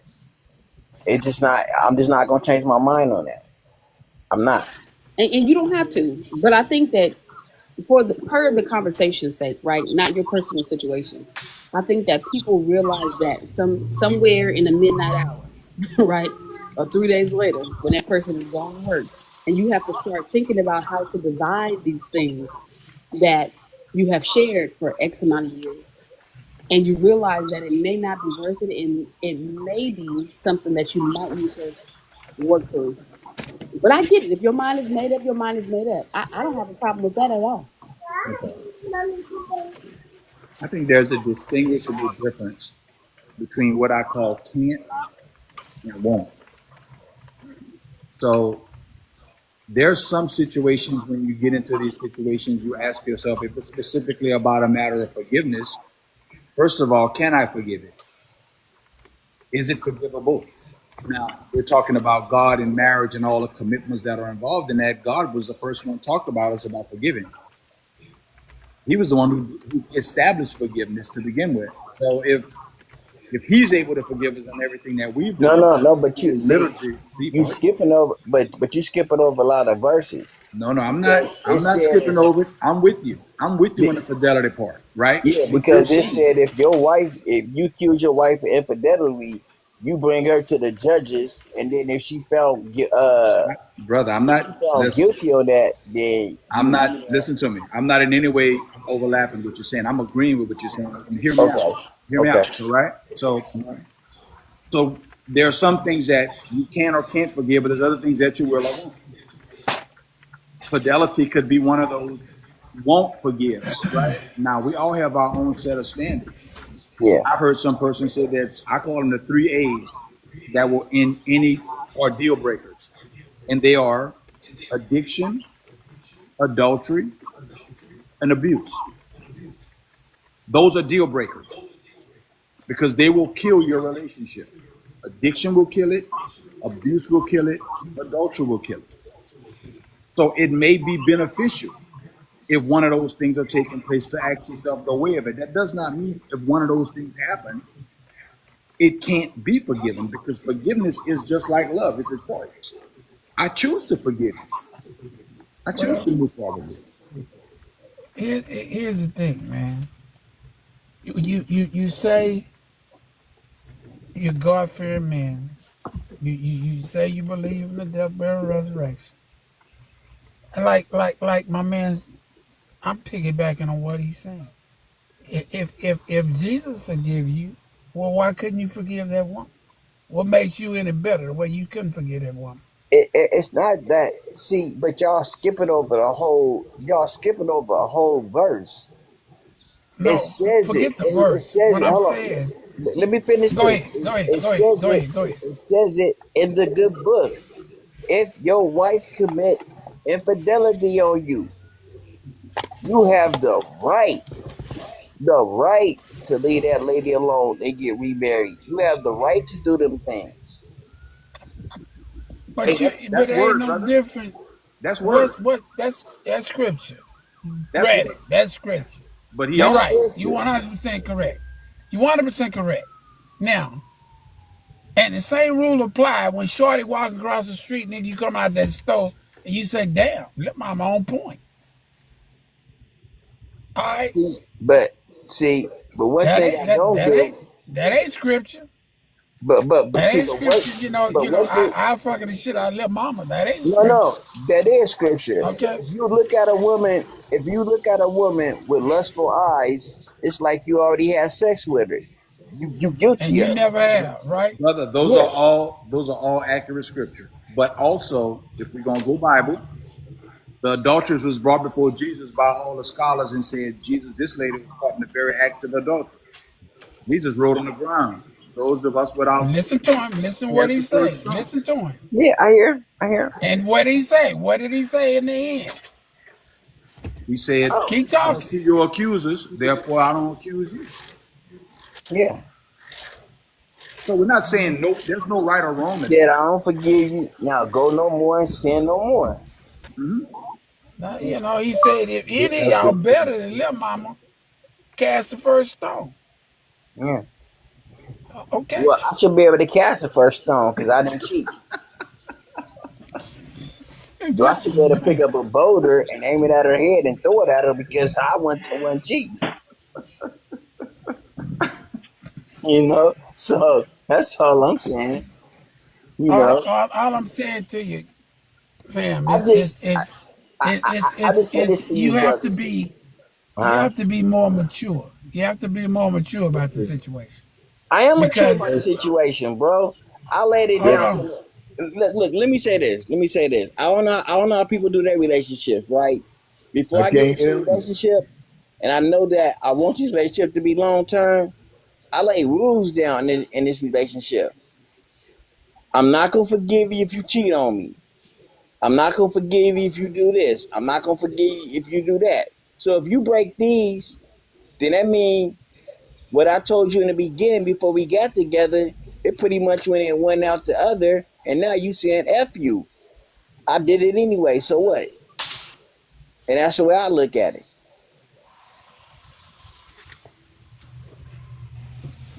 okay. Because I tell you now, when me and my wife got together, we lay rules down. Not like not like stupid rules, but just rules. You know what I'm saying?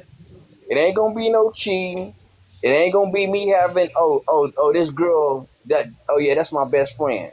No. Or this dude, oh yeah, that's my best friend. No, we ain't gonna play that. You know what I'm saying? We ain't gonna do that. You know what I'm saying? And and and, How long you been so married? on and so on. Huh?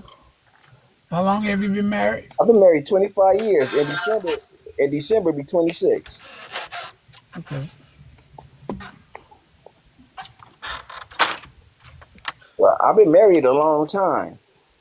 Raised all our kids together. Never left home. Only time I was away from home is when I was overseas. Other than that, I ain't never been away from home or my children. And I'm glad you never cheated on your wife. I'm glad you I've never looked never. at another She'll tell you woman. that I've never No, cheated. I said I'm glad, man. One That's of her good. friends, one of her friends tried to sleep with me. She came, because I seen how she Where kept you from? staring at me. I seen Where one you of her from? friends kept staring at me one time. I'm like, and I told her, I said, why your friend keep staring at me like that? She said, oh, nah, she just friendly like that.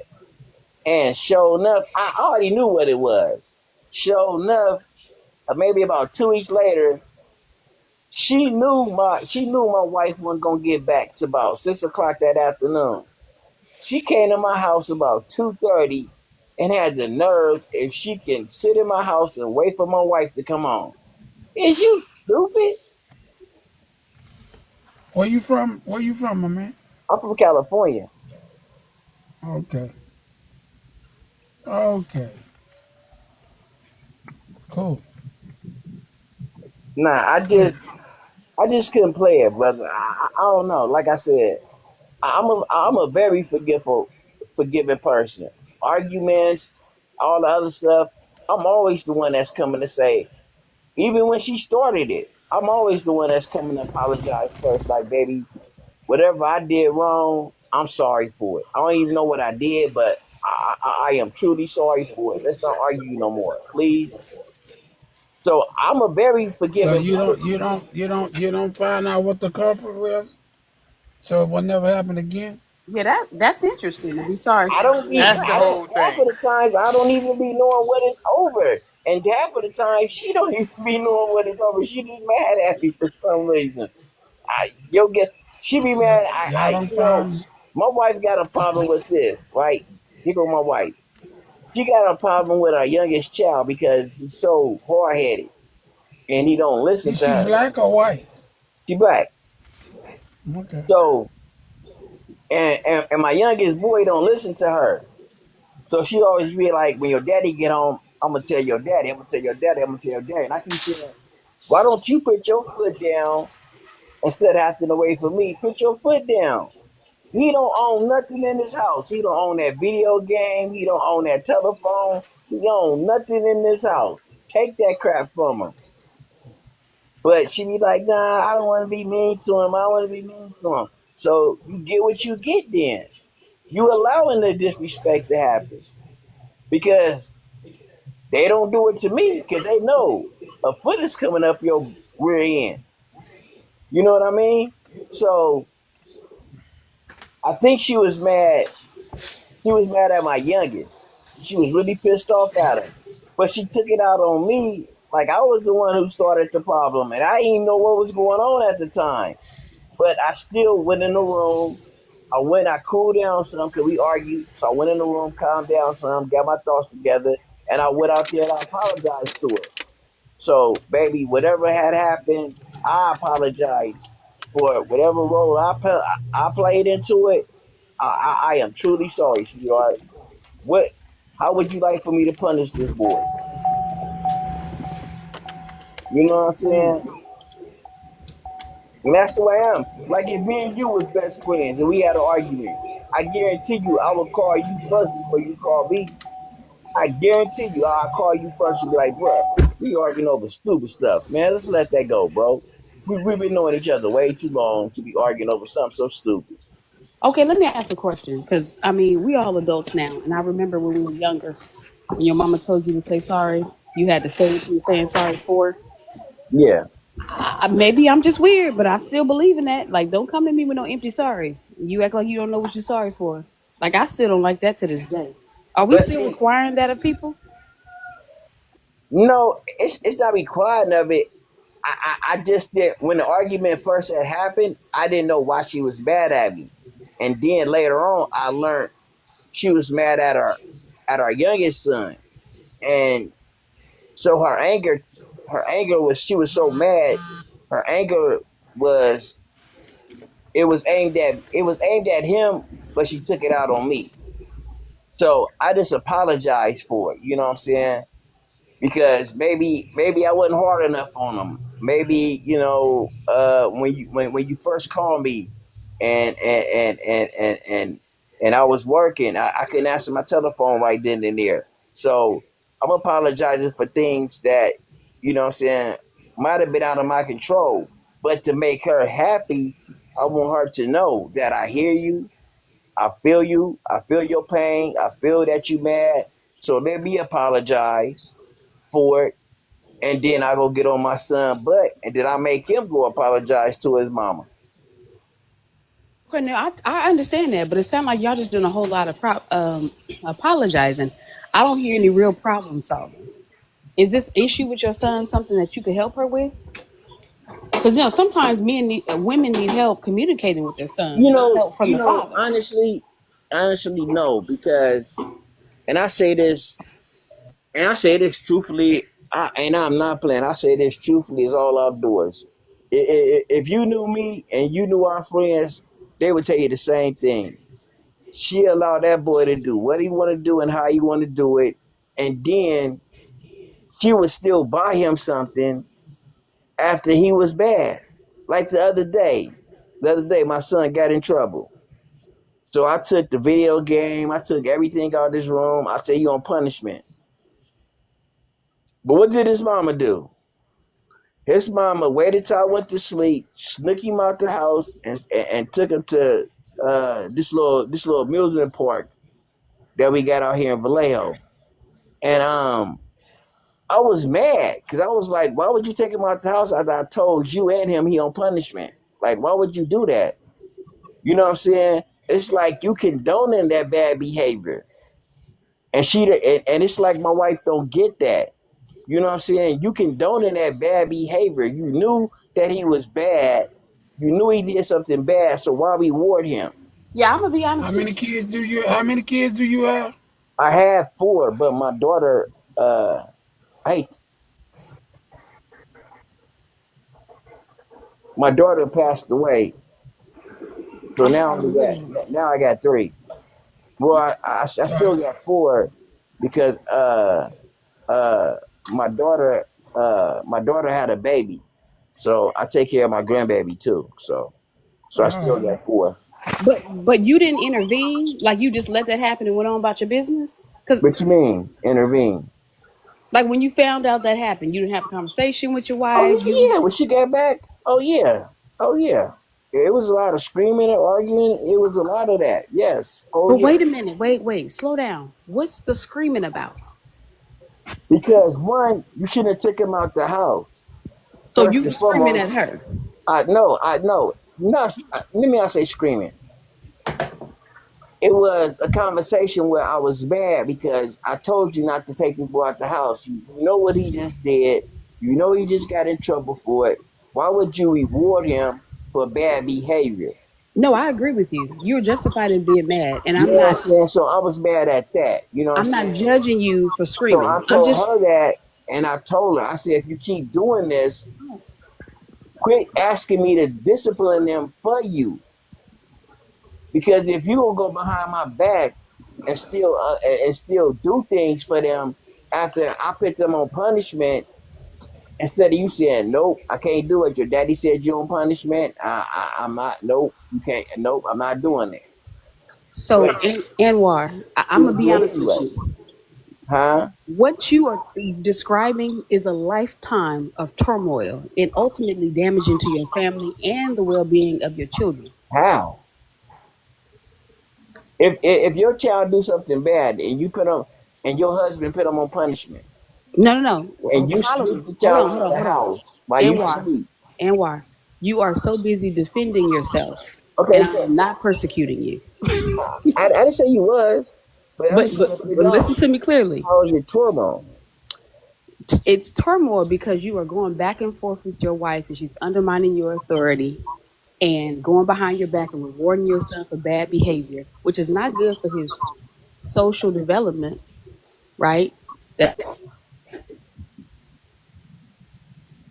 outcome Okay. for him. Those things are vital and detrimental to your family as a whole. And in my personal opinion, that's worse than her stepping out on you. I ain't gonna lie to you, because y'all not even on the same page, and it's Not with him. confusion All, for the all, child. all the other kids we on the same page except for him. And why him? Oh, That's your what you got to get down to wife. Because the You talking bottom about of. you know why? you You and know you why? you Because and all of my kids was daddy babies. Every last one of them was strictly daddy babies. All of them was. He was the only one that was really like a mommy little boy. He was the only one. My other two sons, they was daddy babies.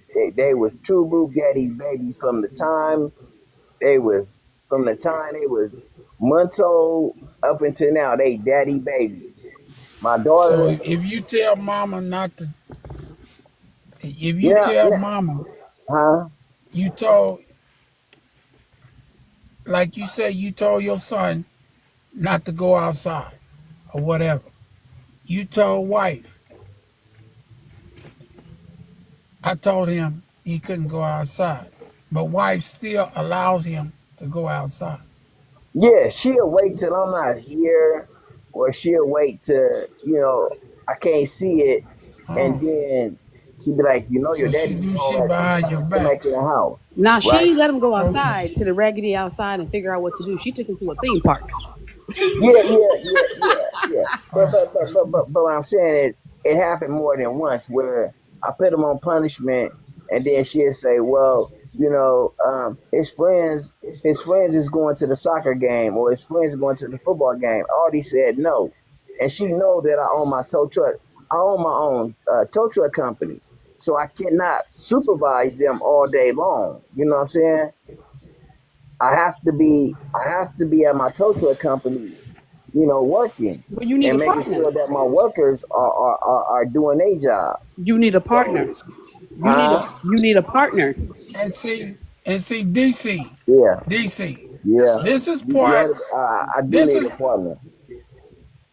and what? I mean, DC. Yes, sir. This is part of the conversation we had earlier in the beginning when I said when we say and Anwar, this is nothing. This is not your relationship. We Okay, speaking hypothetically. okay, brother. Okay. Yeah. Every man in his own mind decide what a man should be and how a man should be pertaining to his household. Okay? Now, Anwar is telling me he's telling us he's head of his household. But also I'm hearing that there's a slight uh, misconception there. Because it Because is. It hold is. on, hold on, hold on. Because in my household, if I say ain't shit moving, ain't a damn thing moving. Not a kid, wife, none of the motherfuckers. But you don't know Okay? that if you Hold gone to on. Yo, oh work. yeah, I If know. you No, it don't gone to matter. work, Nigga, I can go, you I can don't know shit, that. I can lay down. No, no, no. Trust me. You know what you know. And a Yeah, woman's gonna respect you, hold on, for who you are. yeah. For the man that you are, right then and there. She's gonna respect that. Okay. She's gonna Now know that. I will say this. Now I will say Okay? this. Now I will say I this. don't want this to go over your head, Anwar. No, no. It I just want you. no. I understand what you're saying. I understand what you're saying. So let me tell you this. It did. It was like that for. It was like that for a minute, and I was kind of. I would get upset, but like I said, I don't hold grudges, and I don't stay mad for a long time. So I would kind of calm down and just be like, whatever. But for the last 3 years now, I have put my foot down, and I'm not joking no more now. Like it ain't no more talking, ain't no more discussing nothing. It ain't no more, oh baby, I just want to do this, I want to do that. It ain't been none of that. So for the last 3 years, I will admit I have had peace in my house when it come to her and him. Because now they see that I'm not playing with neither one of them. I'm not joking. I'm not I'm playing with sitting neither one of them. I'm If I sitting gotta there, put your Anwar. grown butt on punishment too, I will do it. Okay. So, so I can But in the beginning, let me throw a in the rhetorical. beginning when I was really getting my business up and running, and I was trying to get contracts, you know what I'm saying? Because if you go look it up right now, you can look up my a tow truck company. I got the Bay Area on lock, and I got Las Vegas on lock. So just imagine me traveling back and forth to both locations. I say you on punishment, but I got to take a flight in the morning to Vegas, and I might be down there for a week. You see what I'm saying? So I can't, you know what I'm saying? I'm only one person. So I can't be in two different places at one time. So if she allowed him to, okay, yeah, you can go to the soccer game. Your daddy ain't gonna find out. Don't tell your daddy. See, Well, but she also, she's supposed to be a product of you. She's yeah, supposed to but be you. the one thing I have learned, She's supposed to be a I mean, part of this you. this is what I learned over my little years of being married. Women don't always listen, especially when it comes to Oh, their baby boys. They don't listen. here he That come. is Here he her. come. That is Here he her. come. That I is gotta her jump in baby on this. boy. So Point blank. so so feel so here's a rhetorical, guys. Here's a rhetorical scenario. And this is no way like we were talking to the other brother earlier about him forgiving his wife, and Yeah. that was one scenario. This is not any way pointed toward Anwar, but in essence to this scenario here, there is a woman who has been told, if you cheat one time, we're done because my word is bond, and I'm sticking to my word. And you're going to validate my word when it comes to your body, but you're not going to validate my word when it comes to my wishes as it pertains to my children. See, Because she, that that's honestly, hypocritical. bro, I can't explain it. That's I mean, 'cause my mother was like I that. know I'm not you gonna even can't. lie. I was a man. I was a mama. I was a mama, a little boy. And when my daddy used to go to work, my daddy said, "Yo, punishment." But I'm outside in the neighborhood riding my bike, and I knew to get in the house before my daddy got home. You know what I'm saying?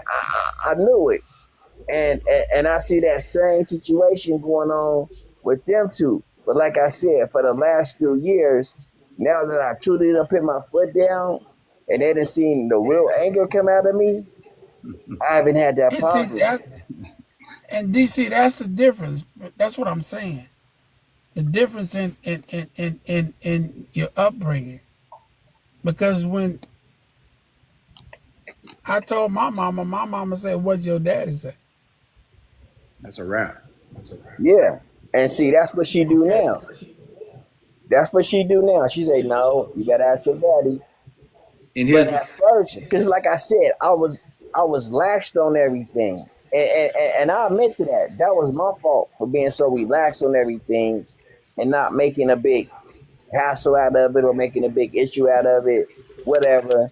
I might say a few words, but I just didn't feel like arguing and I just didn't feel like hearing it. So I would just go study and go do my own thing, right? And just be like, whatever. I don't feel like dealing with it. But lately, since he done Oh, got you older, parent when you want to parent, and when you didn't, you didn't. That's what you no, I saying? parent every day. I'm not a weekend daddy. I parent every I'm day. fucking with you. So what I'm saying is, when I got tired, when I seen that, okay, he is truly going down the wrong road. He is going down the wrong road with you. That's when I really, really put a stop to it. That's when I really said, I'm not gonna be lax no more. It ain't gonna be like it was 5 years ago when I would just be like, oh, whatever, okay, whatever, and I go ahead and do what I had to do. Because, like I said, I'm running a company. So, you know what I'm saying? I didn't have that much time to be arguing and not getting paperwork done and not getting contracts done and getting payrolls done. So I was relaxed on a lot of that stuff. Now that my foundation has been built and my foundation is standing solid now I got time. Now I got time to really be like, nah, no more.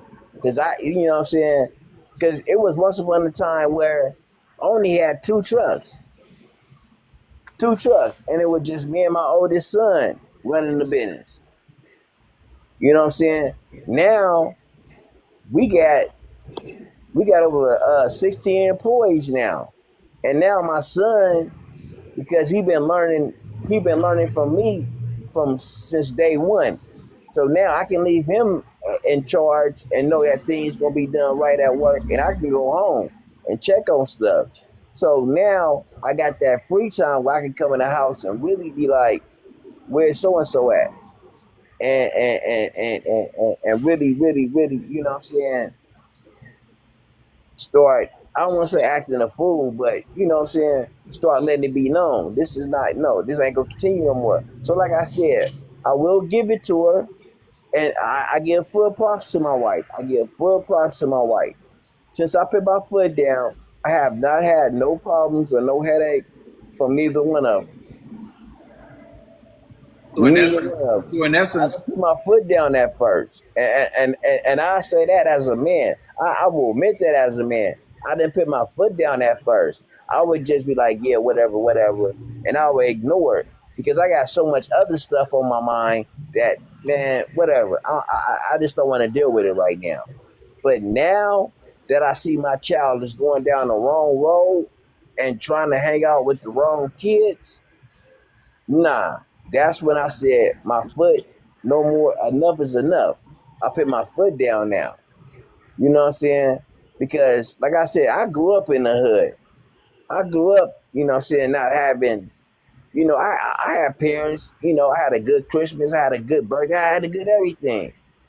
You know what I'm saying? But I wanted my kids to have more than what I had. When I die, I want to leave them a legacy.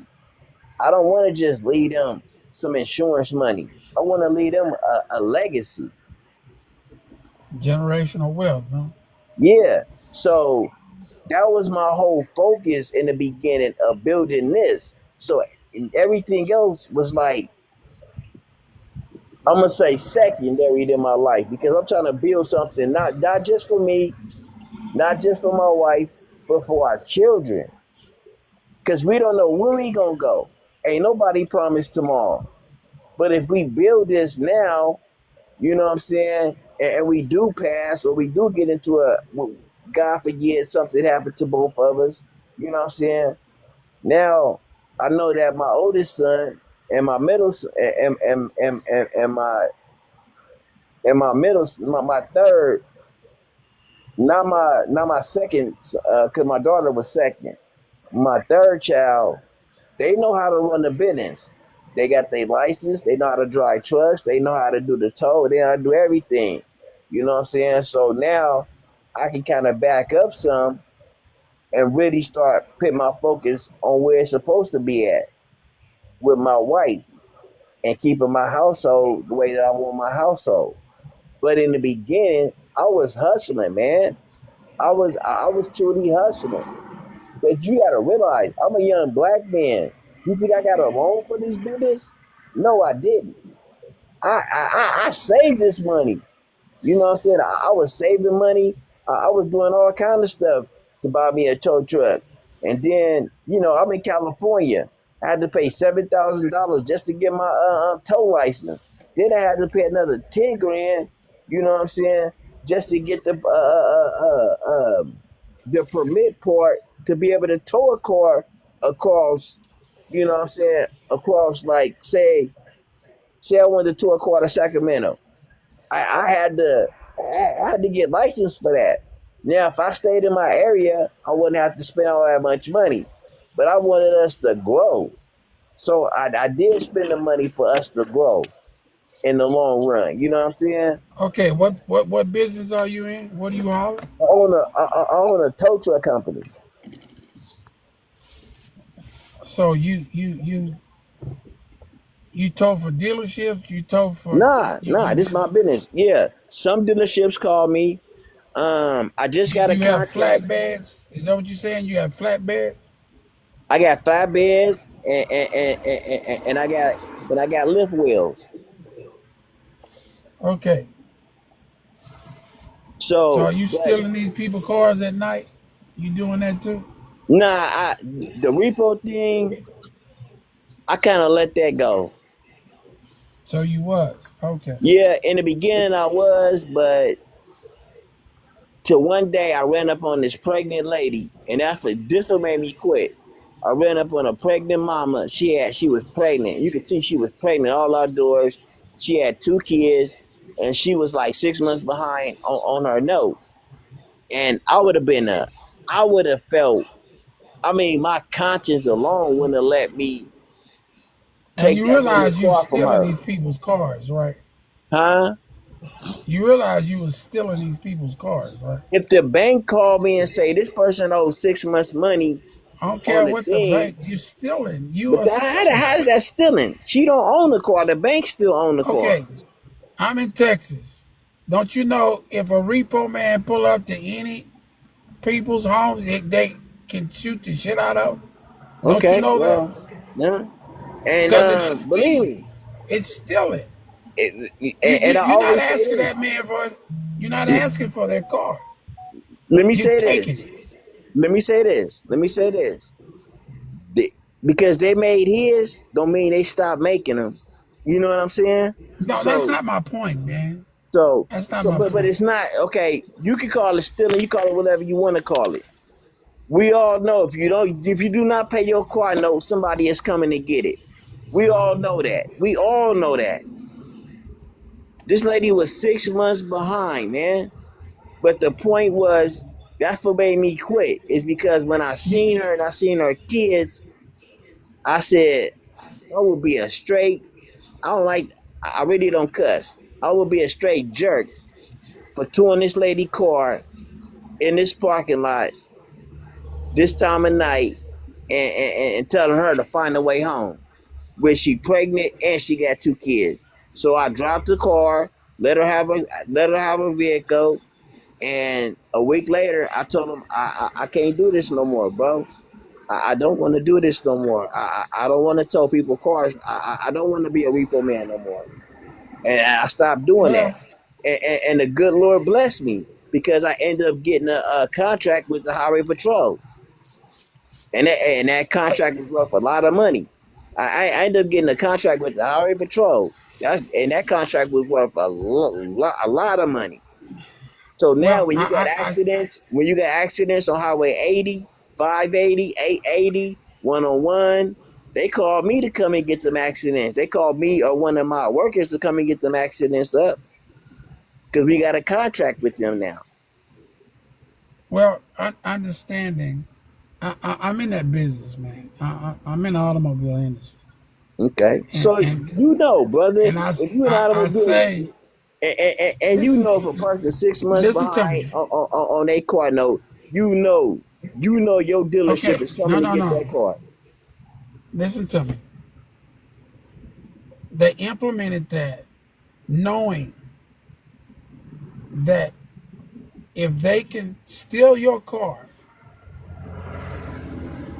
years ago, Hmm. they implemented that knowing that they can take your car and resell it and make more money. It's Yeah, about the money. that's all Okay, it's but about. bottom line, my man, technically, it's stealing. It's repossession. It's stealing. That's the bottom line, man. We're stealing these people's cars. Well, That's when the why police, Texas. Hold on, let me finish. That's why Texas implemented that law, because if you try to go repo someone's vehicle here in Texas and they blow your ass away, you just be a dead man. yeah. Okay, no, Now no, if your I'm car being parked on serious. now, only way they can I'm being serious. blow your head off if they come in your gate and get your car, or if they try to open They your come in garage your and get your car. driveway. But if your car No, parked on the street, or if your car parked inside of a mall shopping a mall shop a mall, they can right. take That's why they put trackers on them it legally. to, to get away from you getting your ass blown away.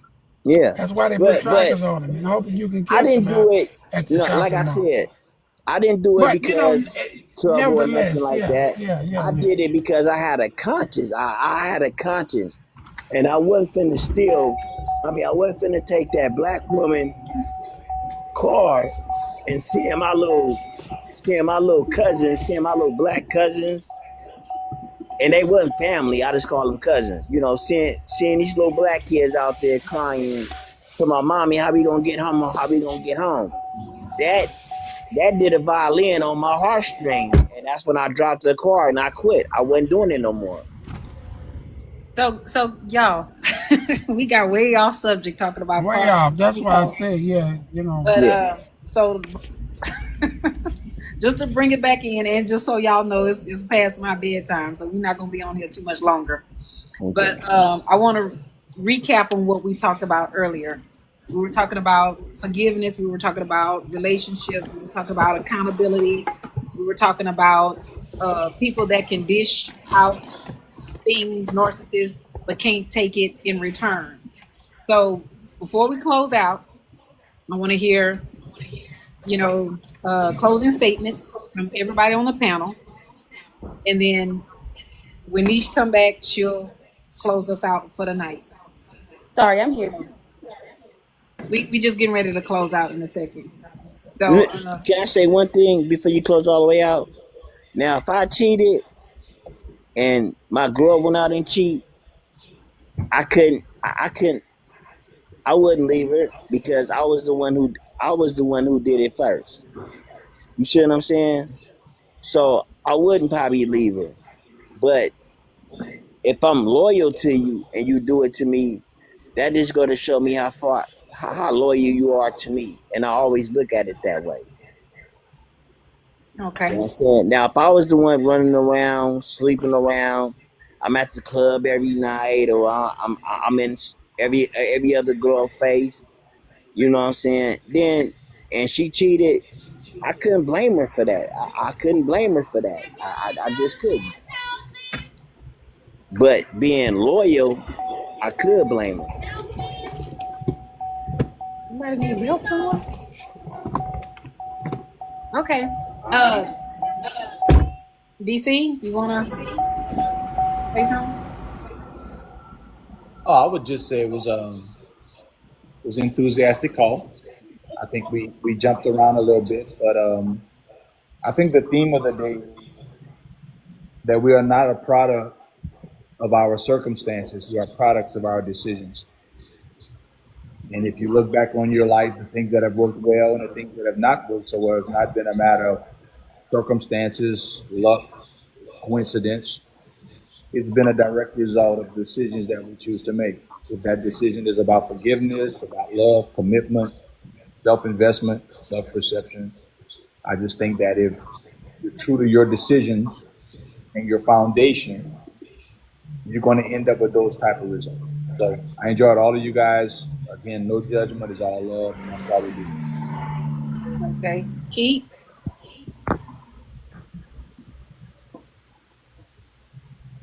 Keith?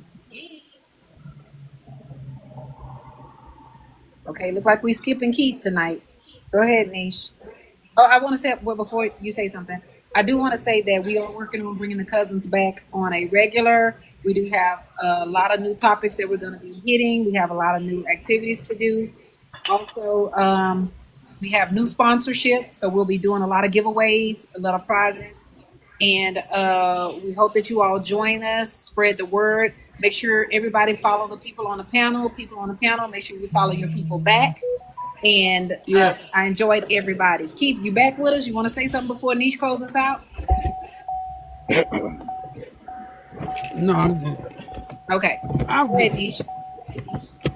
Keep always good.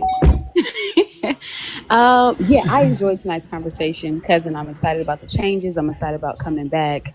We did jump around a lot. We Yes. covered a lot of different topics. We touched on a little of this and a little of that, and I appreciate that. I appreciate Anwar for sharing his personal details and letting us kind of comb through them because you didn't have to do that.